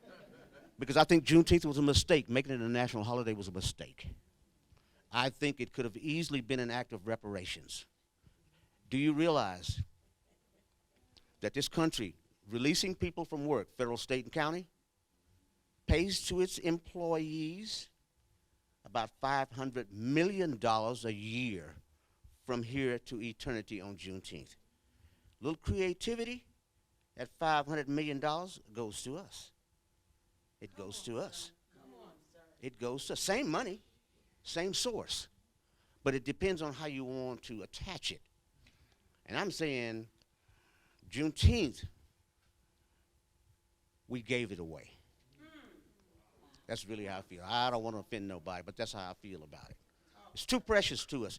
Juneteenth is this right here, where we talk about, we cry, we share, We keep each other from killing ourselves. We had a gentleman in 1983 was going to kill himself at Juneteenth. Came over and talked to me first. Turned out that he was hungry and he wanted a little love. I gave him a barbecue sandwich, a potato salad, and told him that he was loved by all these. He went to sleep and missed the whole Juneteenth. My point is this. We have to be creative about how we can do reparations. Kathy, I know you know that. I don't want to insult you. Oh, no, no. I think that's probably the most important thing that could be said, is to think deeply about it. And I wanted everybody else to speak. I'm just going to say this really quick, because if we don't design it right, we could actually harm ourselves and others. We can create differences among us that become contention and potential violence in the future. It's the design of them that matters most. It is the ownership of them that matters. So on the Evanston example, an entire banking industry has developed in Chicago now. So banks that want to buy into the reparations program, why? Because this ain't reparations where they just got a house. They have to pay the loan back. It's just low interest rate, right? So it's a business, it's an industry. So if you watch, you can watch it online, the reparations committee meetings. They have banks come and present proposals to enter this industry. And it ranges from Black-owned banks to large commercial banks to Islamic-owned banks, right? And in many ways, it's brought a diversity of financial instruments that are available from different kinds of institutions, and that's good on one hand. But it is capitalism. And you have created debt for people that if they don't pay that loan back has consequences for them and their families and their descendants. And is that really reparations? Okay, so I'll just stop there. If I can, I want to, did you want to speak? Yes, on Brother Frederick, go on for it. reparations. Go for it, go Okay. for it. You know, when Europeans determined that they wanted to go back into Africa, they had been to Africa before, but they used to stop at the edges. They used to come to Egypt, you know, and they will come study and they will go back. They will share the knowledge they get from Egypt and go back. But when they decided they wanted to invade Africa, they did what we did when we were going to Iraq. They created a marketing campaign, you know, and the king that hosted the campaign was a guy by the name of King Leopold. There's a book about him. So King Leopold called a conference. It was an anti-slavery conference, believe it or not. King Leopold said the Africans are enslaving each other and we need to go stop them from enslaving each other. That was the campaign to invade Africa. And they all came together and, you know, they went in there. They shared. They said, you know, you take this piece right here. You take this piece right here. And that's really to stop them from fighting over it. It's like a drug territory. You know, that's your territory. That's my territory. We all good, right? They come over there and they name it. What's your territory name? Okay, yours is called Sierra Leone. Yours is called Nigeria. Okay, all right, I'll call mine. And that's how they invaded Africa. A people that are already existing, an empire that's already with empires that are already existing. I'll give you guys an example. The Ethiopia Empire, compared to Ethiopia today, is completely different. Ethiopia today is the epicenter of the former Ethiopia. That's not the Ethiopia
When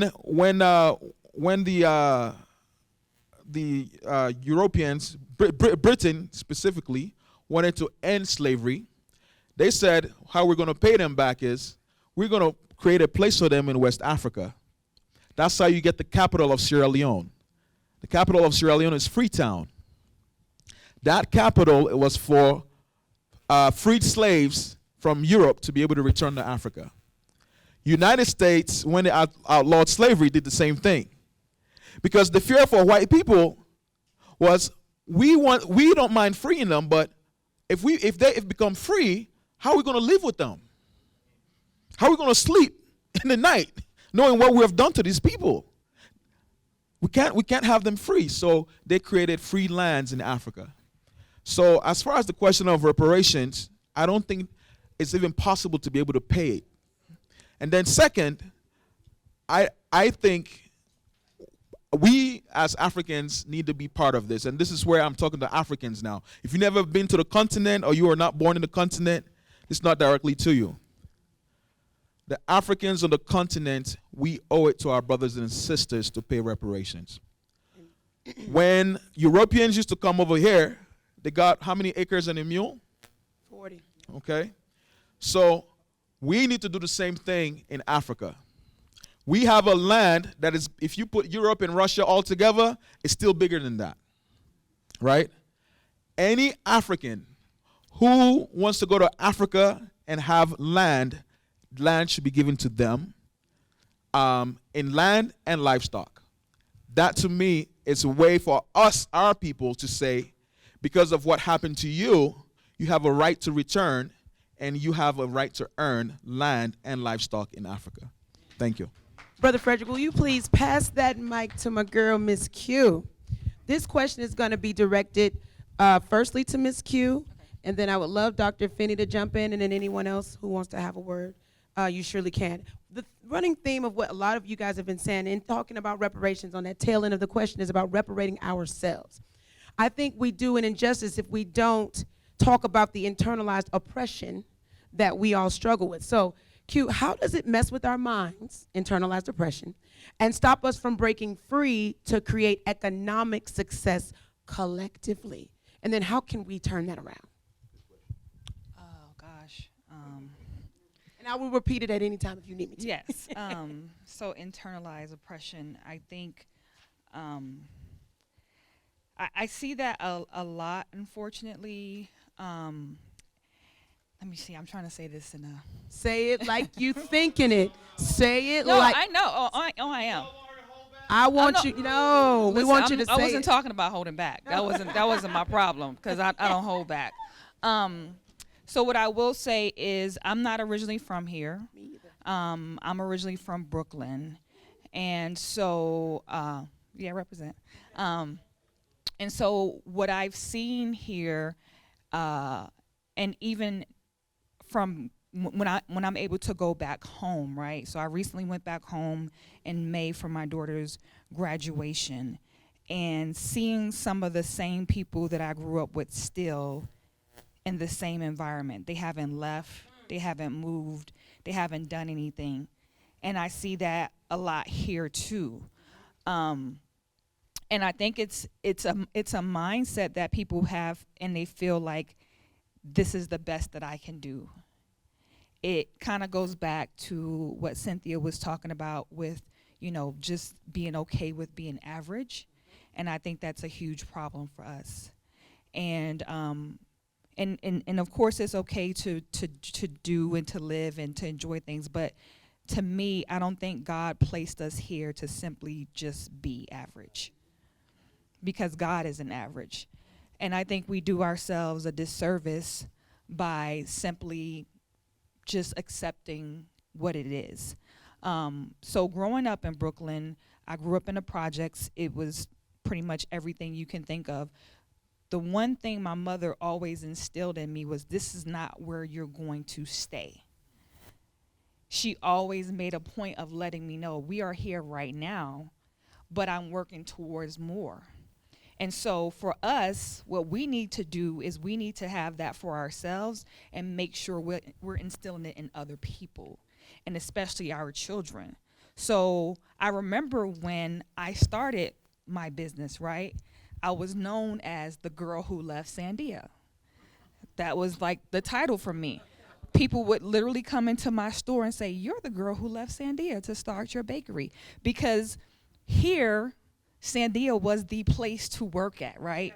If you could get into Sandia, then you made it, you know. And so for me to have the audacity to get into Sandia and then leave to do my own thing, you had the people who were proud of me, but that internal oppression within them, they looked at me like, how dare you?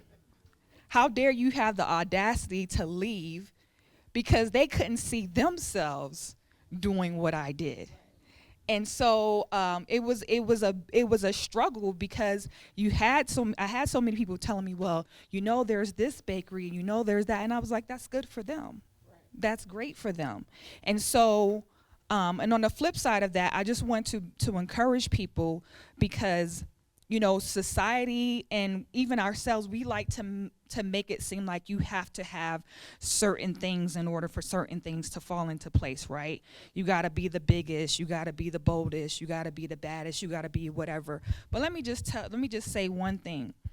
I am probably one of the smallest bakeries here in town. But none of the bakeries can mess with me.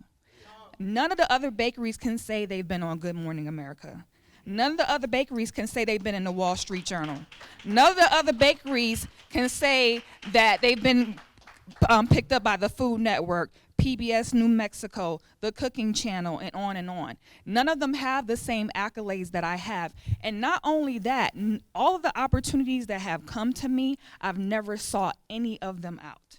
They've literally heard about me, what I'm doing, how I'm moving, and everything. So once you make up in your mind first that I want greater for myself, that starts the cycle of getting rid of that internal oppression.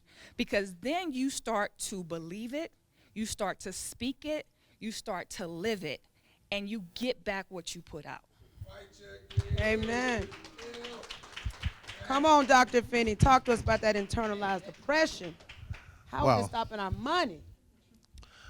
Well, I have a lot of different ways to come at that question, I tell you. I'll choose one. How many of you have a dog? Own dogs, right? Most of us don't know that there's one dog grooming joint in Albuquerque owned by a black person, right? That's me. Write it down. K9 Culture East up the Northeast Heights. Come on, plug it. If I just had the business of black people in Albuquerque, we'd be good to go, right? I bring that up because I learned a lesson from a dear friend about this.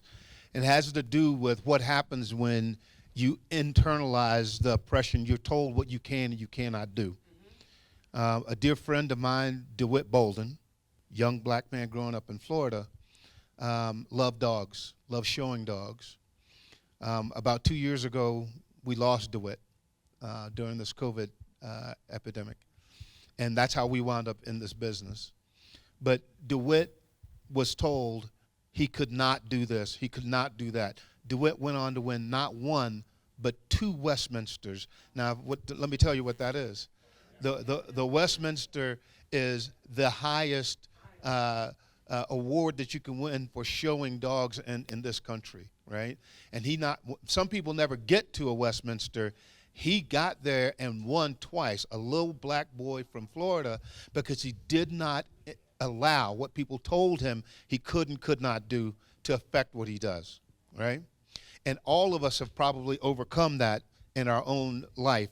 Our challenge is not so much with internalized oppression. Our challenge is to never let our youth feel it, to never let our youth get to a place where they actually are believing and buying into what has been told that they can and they cannot do.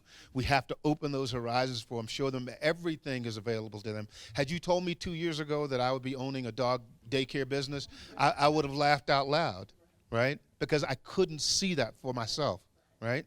But I also just bought another building, 500 Wisconsin. You've heard about this woman who did all these horrible things to dogs. We went and we bought that building, and we're going to transfer that. We're going to transform that building. We're going to save 20 to 40 dogs at a time from being euthanized in that place. Now, I wouldn't have thought 2 years ago that I would be an animal rights advocate, but I found myself out trying to make some money out in the dog shelters. And I saw when I was there the horrible conditions that these animals are kept in. In Albuquerque, we kill 10,000 animals every year. 10,000, 5,000 of those are dogs. Do the math to tell you how many dogs are going to be killed just today.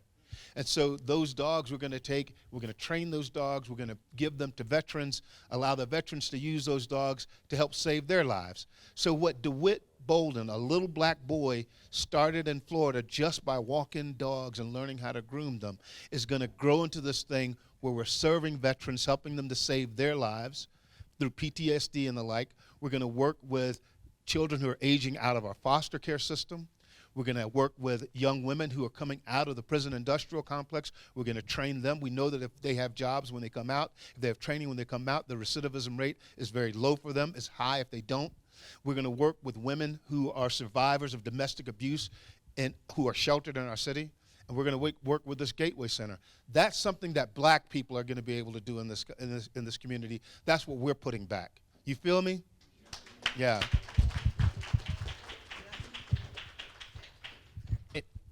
Thank you. Go ahead. Excuse me, y'all. So we're going to be wrapping up in about 15 to 20 minutes, okay? So I'm going to need y'all to put it so they can provoke this crowd, okay? Because we have another legislator in the building, baby. She's sitting, too. Uh-huh. Our house rep, our beloved, Pamela Herndon. Give her a round of applause, y'all.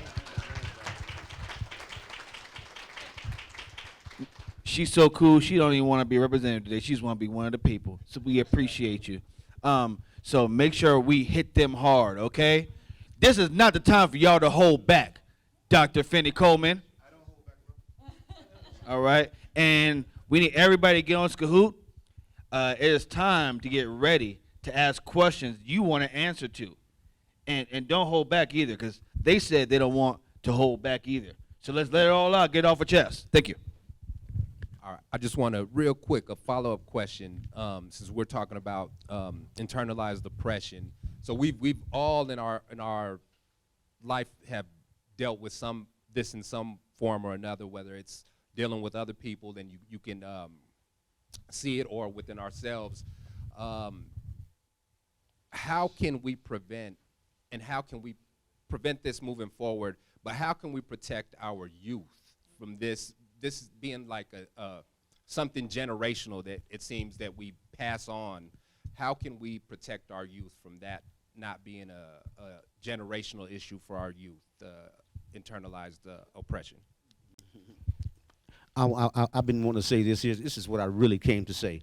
Clinical psychologist Amos Wilson has a book called Self-Denial Eventually Turns into Self-Hatred.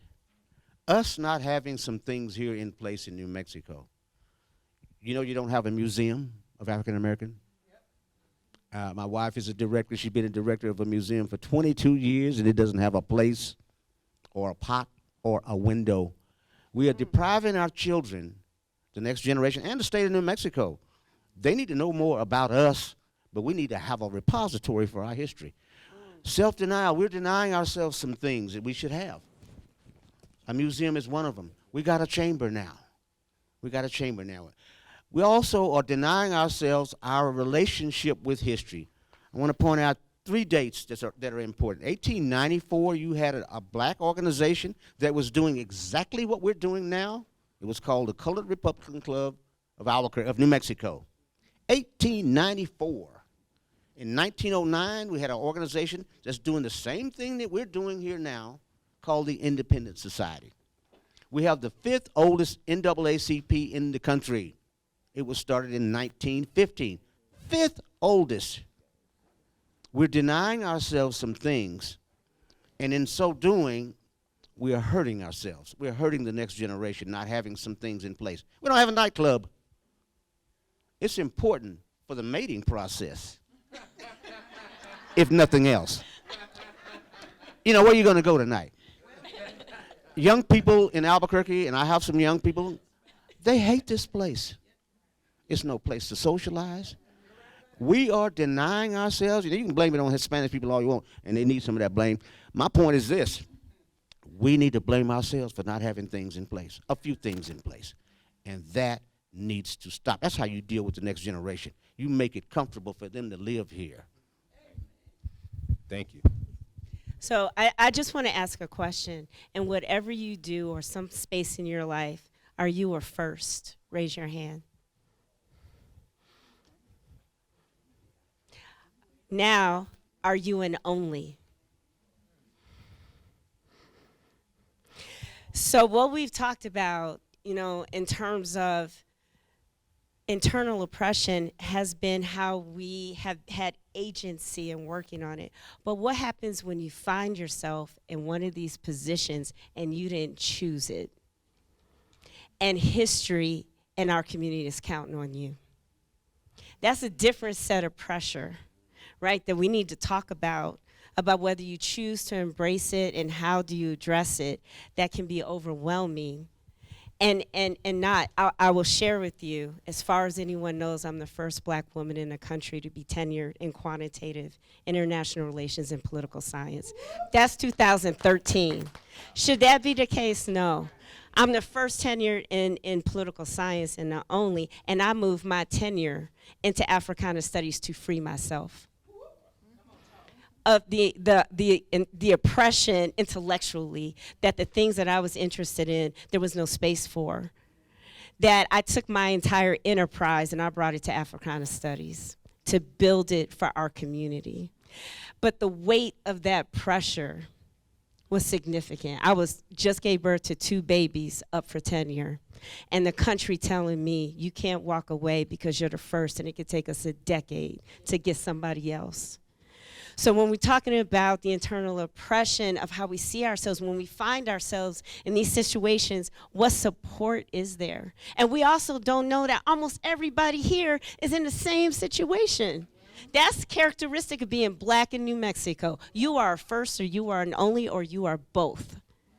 Right? So how do we don't even know that about each other. And sometimes at the university, it's been 25 years since the last person. So there isn't even the legacy you don't even know that to know it's possible. So what I would say is part of dealing with internal oppression is how do we support each other when we are in these situations that we did not choose and we find ourselves and the pressure that kind of comes with it. And that's where I think at some point we get to self-care, which I'm not good at. And I would applaud this conference for having the mechanisms in place for us to work on healing and to work on self-preservation. That's reparations right there that we gave to ourselves. I'll stop there. Thank you. All right. Thank you so much. So this next question, this is gonna end the session for now. Cool. Perfect. Oh, perfect.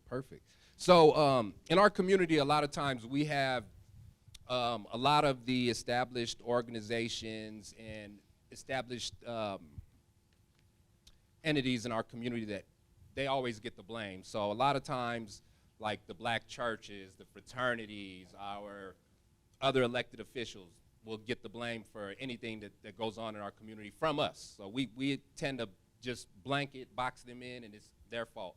Are the black churches, black fraternities, academia helping us move forward together economically? There are many community members who sadly see gangs as a better example of black people coming together, making money, and looking out for each other.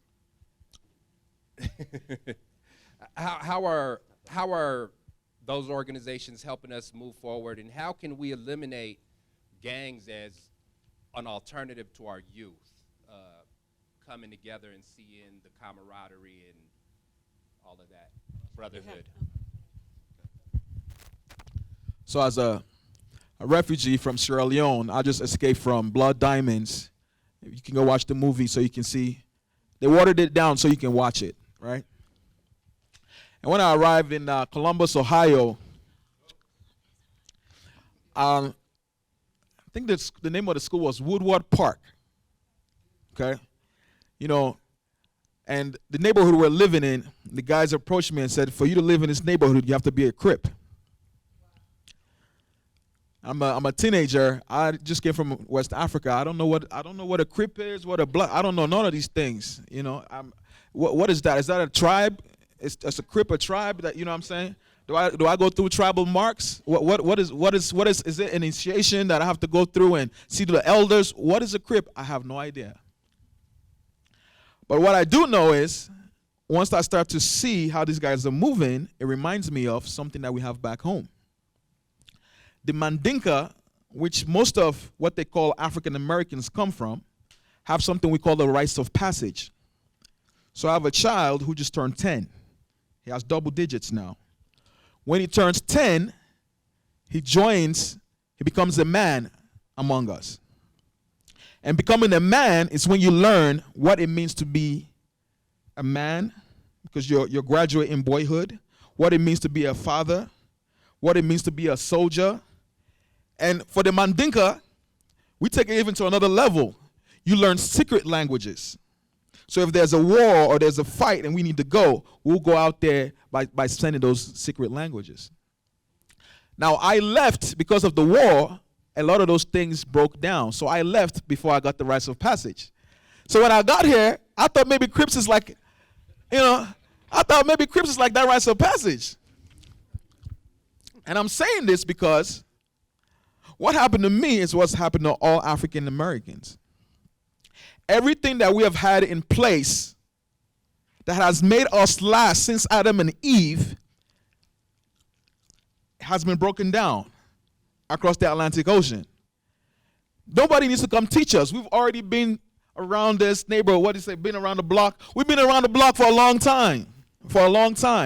So if we want to learn how we're going to help our youth, I say go to the Maasai tribe in Africa and ask them. They've been around for thousands of years. How is your youth surviving? And they will tell you, we give them the tools when they come of age. They will tell you, we don't allow somebody else to educate their minds. We educate their minds. Because here, they said, well, we're going to integrate it. No, you didn't integrate it. You didn't integrate the schools.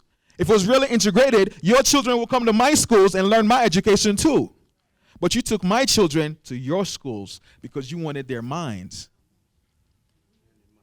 Right? And let's talk a little bit about money too. In the Maasai tribe, if you're getting married, you mentioned mating, you can't get married without estate.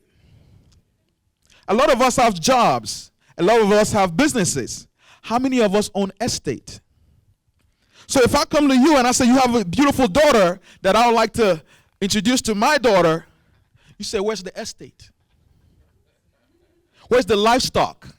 Because if you ain't got it, you ain't ready. Keep working at it. You see what I'm saying? But when that is broken and now we're living across the Atlantic, I can marry a wife for free. I can go marry somebody tonight for free. She ain't gonna ask me for nothing. No estate, no livestock, no nothing. You see what I'm saying? What I'm trying to tell you guys is everything we need, we already had. Everything we need, we already had. It's still in us. So part of reparations is what they call, I think, Sankofa. It's looking back to where we came from because we already had it. I did not know until after I finished college. I went to 2 private schools, one Catholic, one Methodist.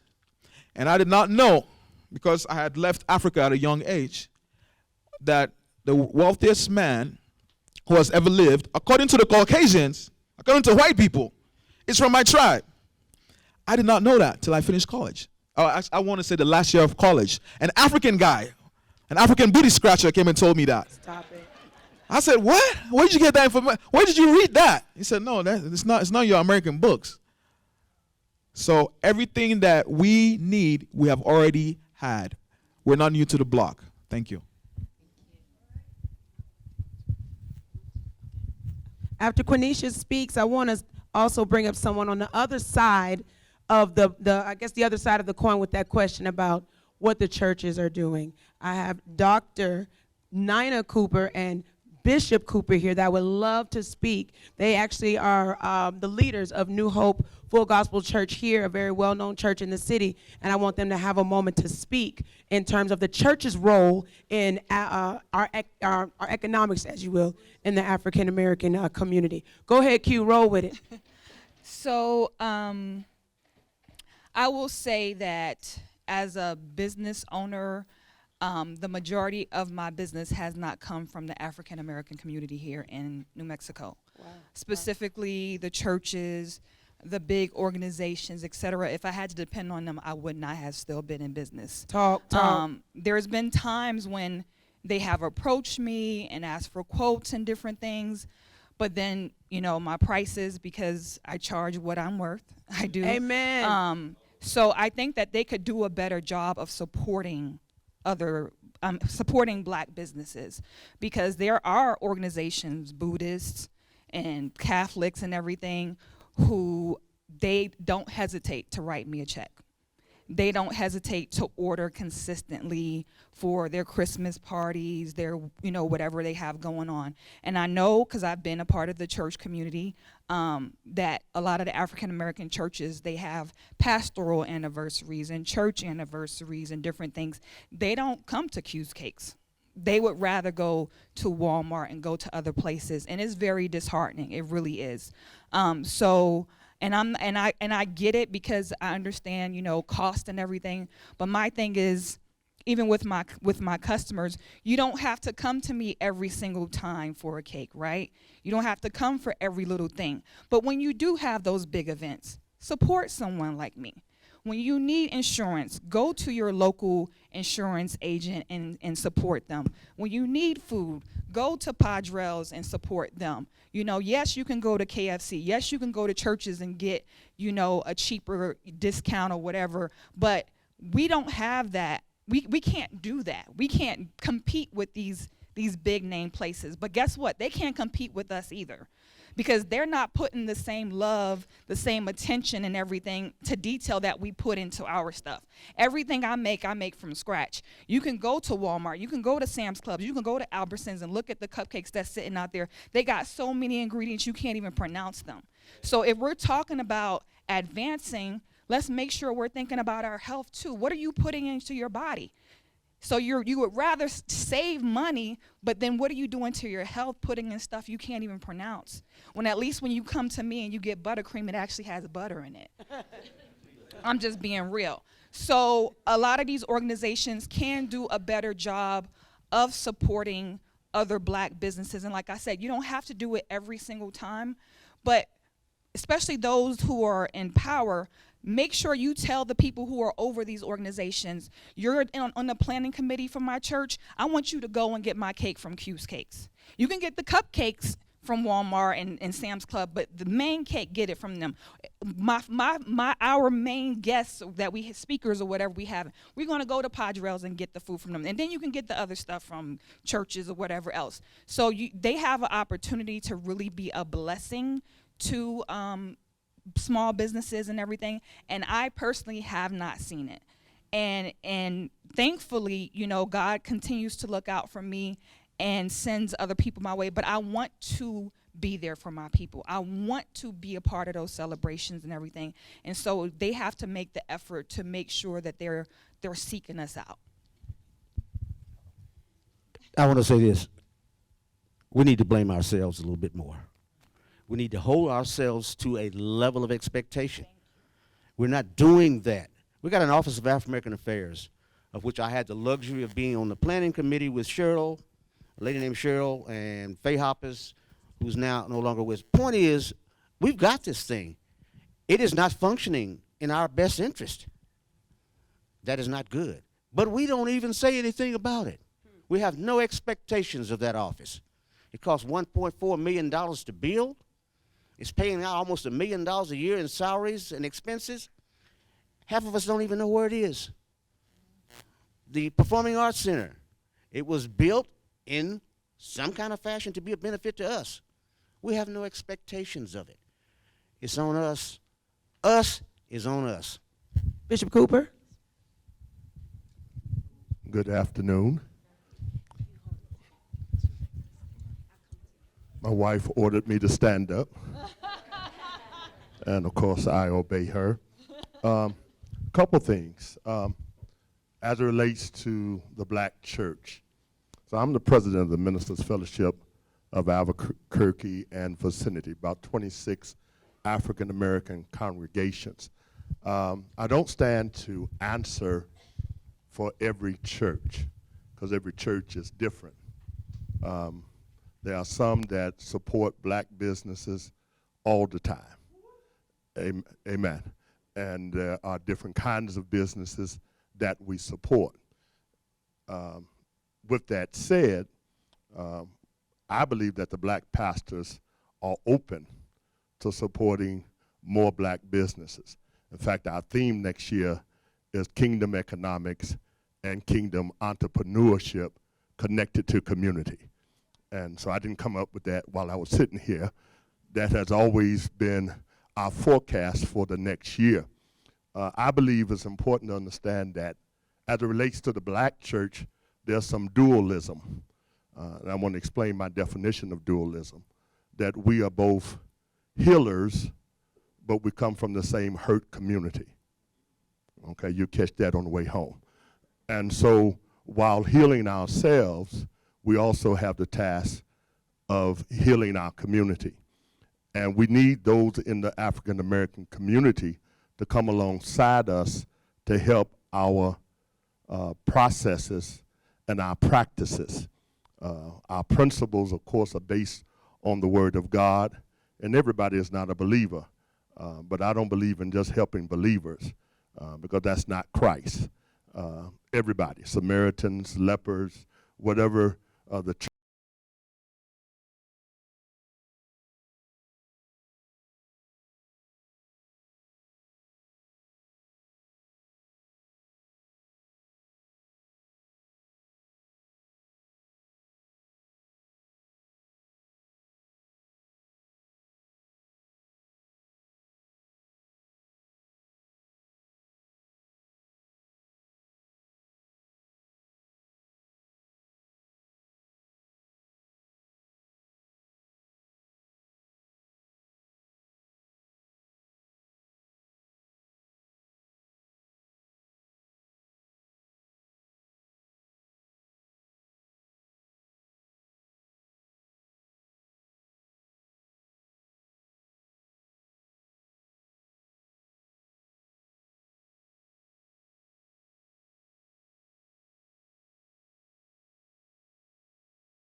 Work for. He says, I work for the world's largest organization. And just in America alone, they give $1 billion worth of scholarships. He said, well, who you work for? He said, I work for the black church. Because many of the churches have been mischaracterized as taking black folks' money and use them for their cause, where 85% of our pastors are bivocational. Who work a second job, who are paying into that job their tithes on a weekly basis. So they're giving back to the community. We are also employing people, church secretaries, church janitors, church musicians, so we provide income. And so many of the things that have been put upon us is unfair, but we are not guiltless. All have sinned and come short of the glory of God. So what we want to do is partner with you, and that partnership has to be on the same level. So let me say this, and then I'm done, because preachers can be long-winded. I don't expect all of you to go to New Hope. But I do believe that there's somebody from New Hope that supports every one of the businesses in this room, has sat in the classroom of every teacher and professor in this room, so that as a collective body, we may not go. I get my barbecue, where at, Joe? Okay, so I get my barbecue, I get my black eyed peas, my greens, amen, my cornbread from Padrell's, and I do it frequently. Nexus and other places. I'm working with a trainer, so I'm not eating cake. All right. I lost 62 pounds in a year. So, but I'm from Chicago. I'm from Operation Push and Jesse Jackson. I was part of the pastor's division when I was 21 years old. So I believe in supporting our businesses, and that's why I work with the chamber. It's important that you as business people come see us and then recognize, just like I don't expect you to come to all 26 churches, that we may not get to all 40 businesses. But don't stigmatize us as not supporting black business. If you give me a list of black businesses, I will run it for a year in every willing church in Albuquerque, Rio Rancho, then I'm over another 92 churches in New Mexico through my partnerships with other state leaders, both male and female pastors, every denomination. I'll run it in their bulletin, and if they got a screen, on their screen. Only thing I'm going to ask you is that your service, your treatment of them should not have any Afrophobia on it. Amen. Thank God and praise the Lord. Oh, I love that.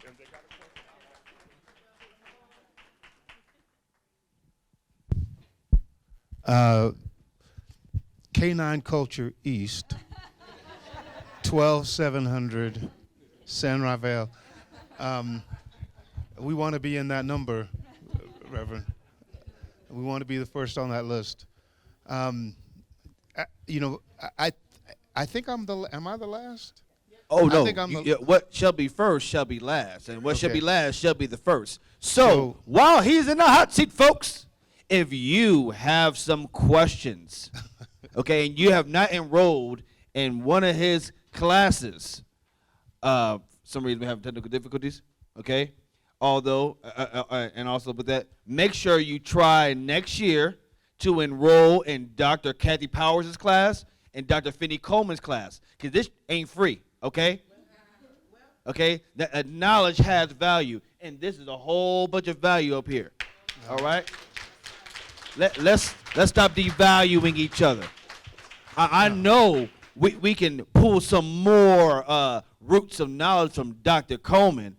Is there anybody in the audience brave enough to ask a question? Oh, okay, brother. Hi, everybody. My name is Louis Williams. I'm from Chicago as well. I was the chief enforcer for the Satan's Disciples when it was very small. I'm one of the onlys. I got out of it, and I had to do a lot of things. It embraced me when I was young because I was mixed, so black folk didn't really care for me. White folk really didn't care for me. I had white demons in me, and, we just wanted to be accepted.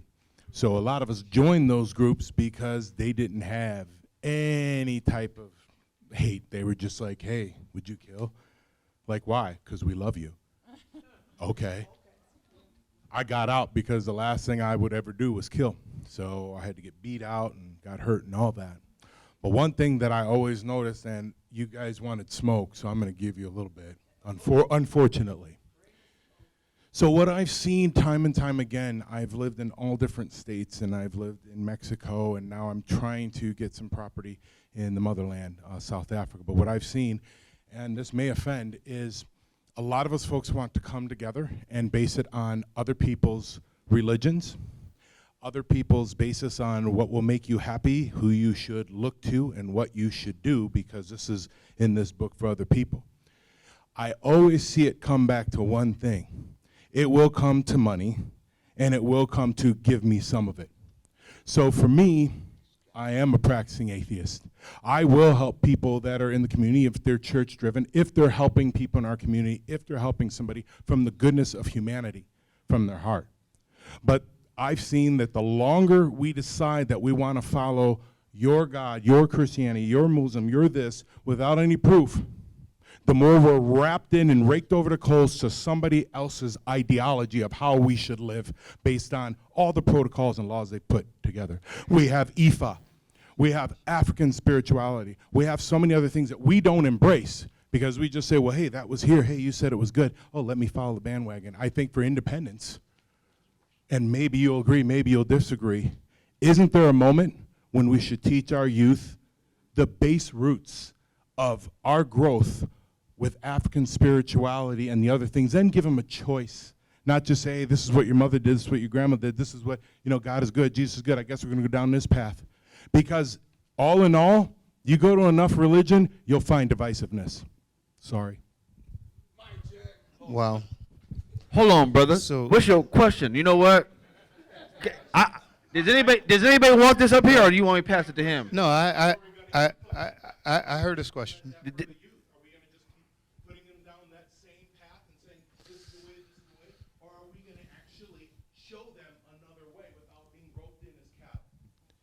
So I would like to take a crack at that.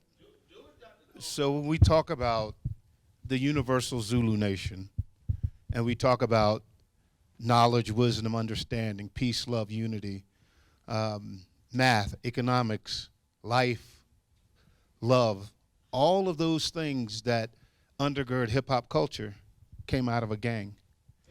So, yeah, so all of those things that we see in our community that are good, all of those things that we see in our community that we, cast as bad, we have to be wise enough to understand that we don't have the luxury of casting off anyone.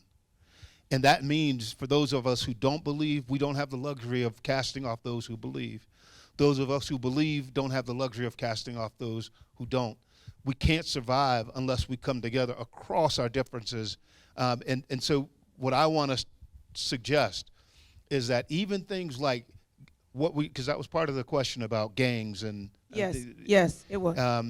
It is a mistake to think that because a kid is in a gang that we should cast off that kid.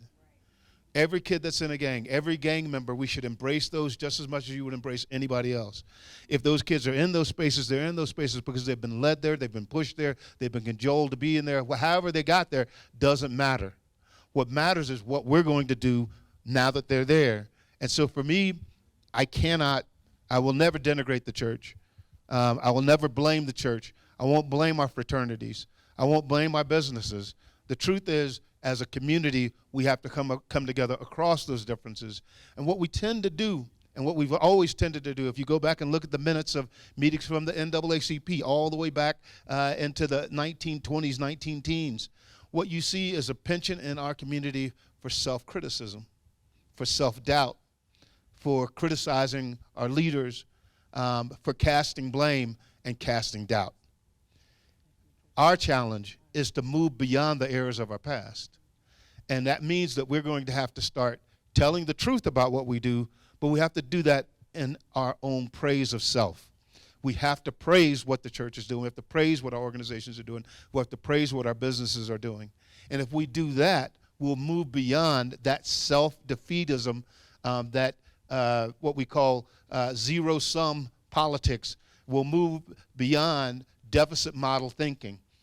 We have to adopt an asset model-based way of coming at the problems of our community. And what that means is we have to look at, say, UNM, and look at the hard work that's being done to change UNM. For just an example, so we've had men running Africana studies, men running African American student services for decades. 2 women are running those things now, and they have never been stronger. They've never been stronger. So we have to tell the truth about our leadership. We have to recognize those people who are doing the great work that's being done. That's how we're going to move forward. We will not ever move forward if the first thing that we have to do is to look and point fingers at each other. We have to try to lift each other up. That's what I'm talking about. We'll And let that's Bishop thank me Cooper this. jump in right here. Dr. Coleman has done a wonderful job in expressing that truth. Let's be remembered for what we have done and not for what we have not done, because all of us have missed something.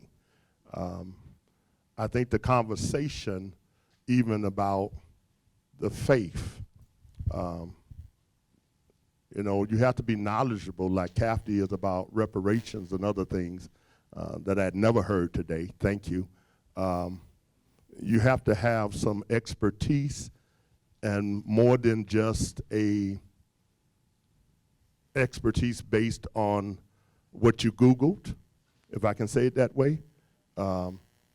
Black church men and women have attempted to share the gospel of Jesus Christ, but the historical roots of the church is deep. The Coptic church is an example of it. The church in Ethiopia is an example of it. So there are failings, but there are also success. And if you choose not to be a part of the church, we don't condemn you. We don't condemn you. That's what we're not doing. We will express our truth because we believe that's as much as our liberty as anything else. And if you want to kind of get enlightened on that area, if you do Prime Video, go to a documentary called Unspoken, and it will enlighten you greatly. Thank you. So I want to real briefly touch on what this gentleman was saying about him being embraced by the gangs at a young age. So I was one of those kids as well here in New Mexico. I was 15 years old, jumped in the car, drove to Chicago, and was, you know, up in the project buildings in Chicago joining a gang. And for a lot of us, we have kids that age. I would never allow my kid even to, you know, drive to another city without me knowing at that age. But this is the type of world that we lived in. And so back then, there was no mentorship for me. There was nobody out there reaching for me. So that was my option, and that's what happened. I drove across to Chicago, joined a gang, bought that gang here, and continued to do that activity as a teenager. So one of the things that was the issue was the lack of mentorship. You know, I lived a block away from a black church right off of Grove and Zuni, but that it was such a different world because of the economics. You know, I didn't have the church clothes to go, so my family wasn't gonna send me to church to do that.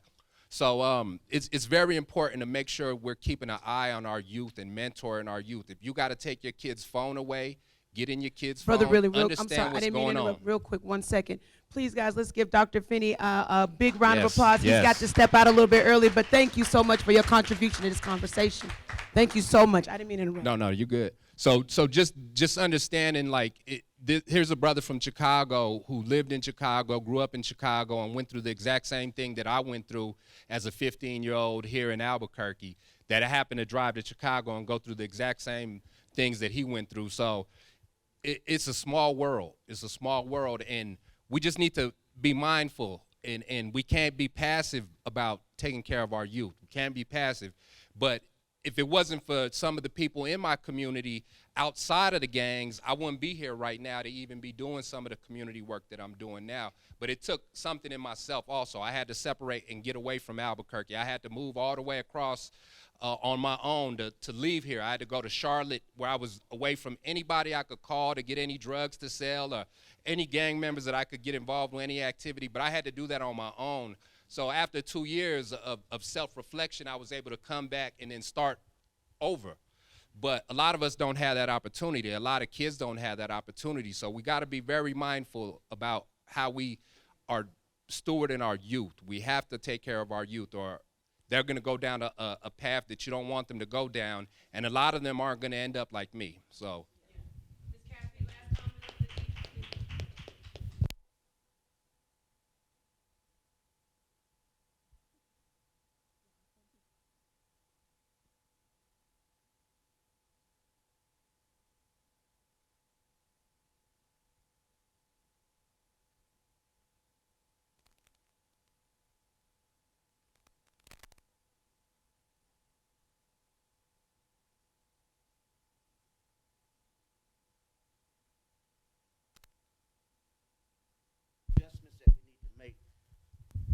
need to make the adjustments we need to make in order to take care of our children. We need to make the adjustments we need to make in order to protect the black family is in trouble. We're in a renaissance, y'all. I want to say this 2 words at end. There is a cognizant consciousness that we are responsible for. We are supposed to be responsible for what's happening to us. We make the changes. We'll make the changes. That's what we have to do.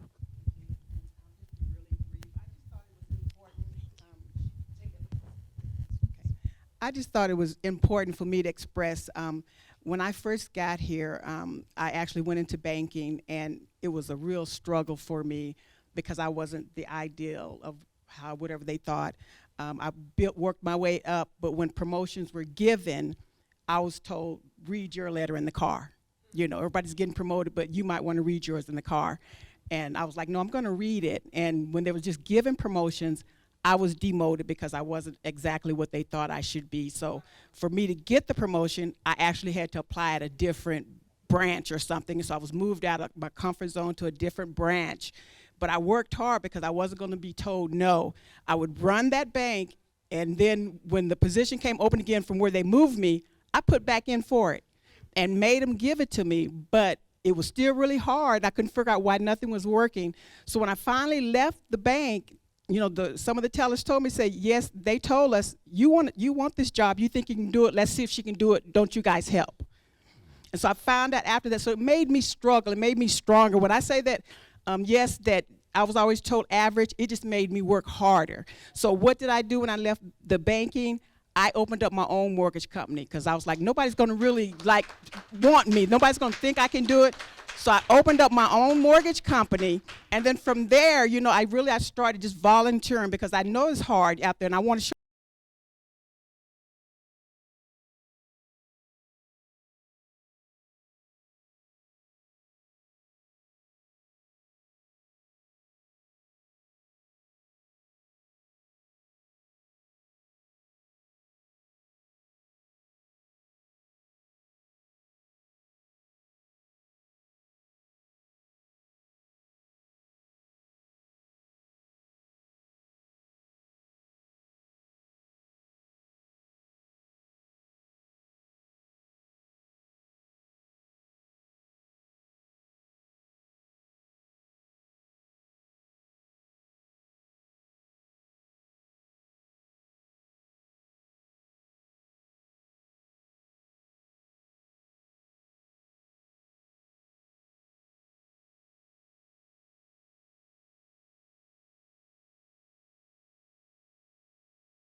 You are enough for this world.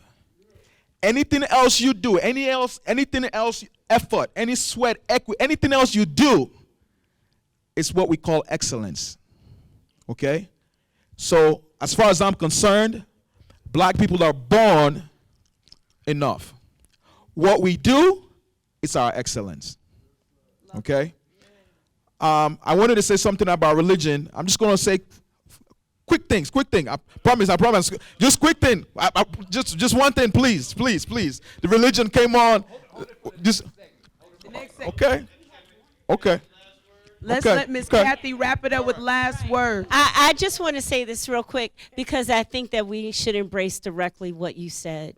I come from a family of people who were in gangs or just because they did not have support. I understand exactly what you're saying. And also because when you look out in the future, you think you won't live long. And if you're not going to live long, where can you get family now?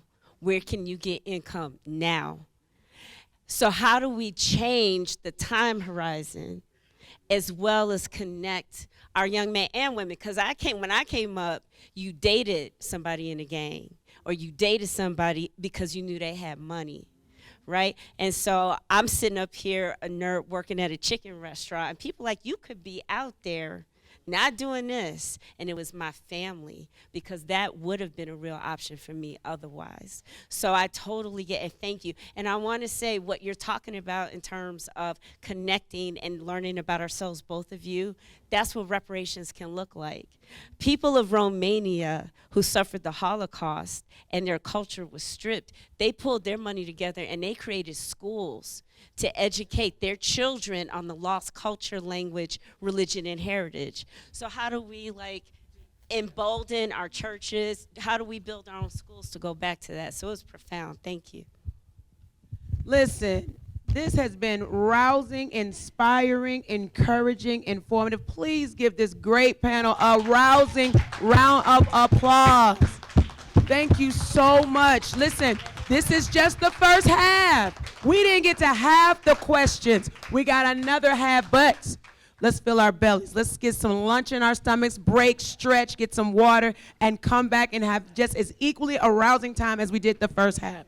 Lunch now. Thank you guys so much for your participation. Let's go together, yeah.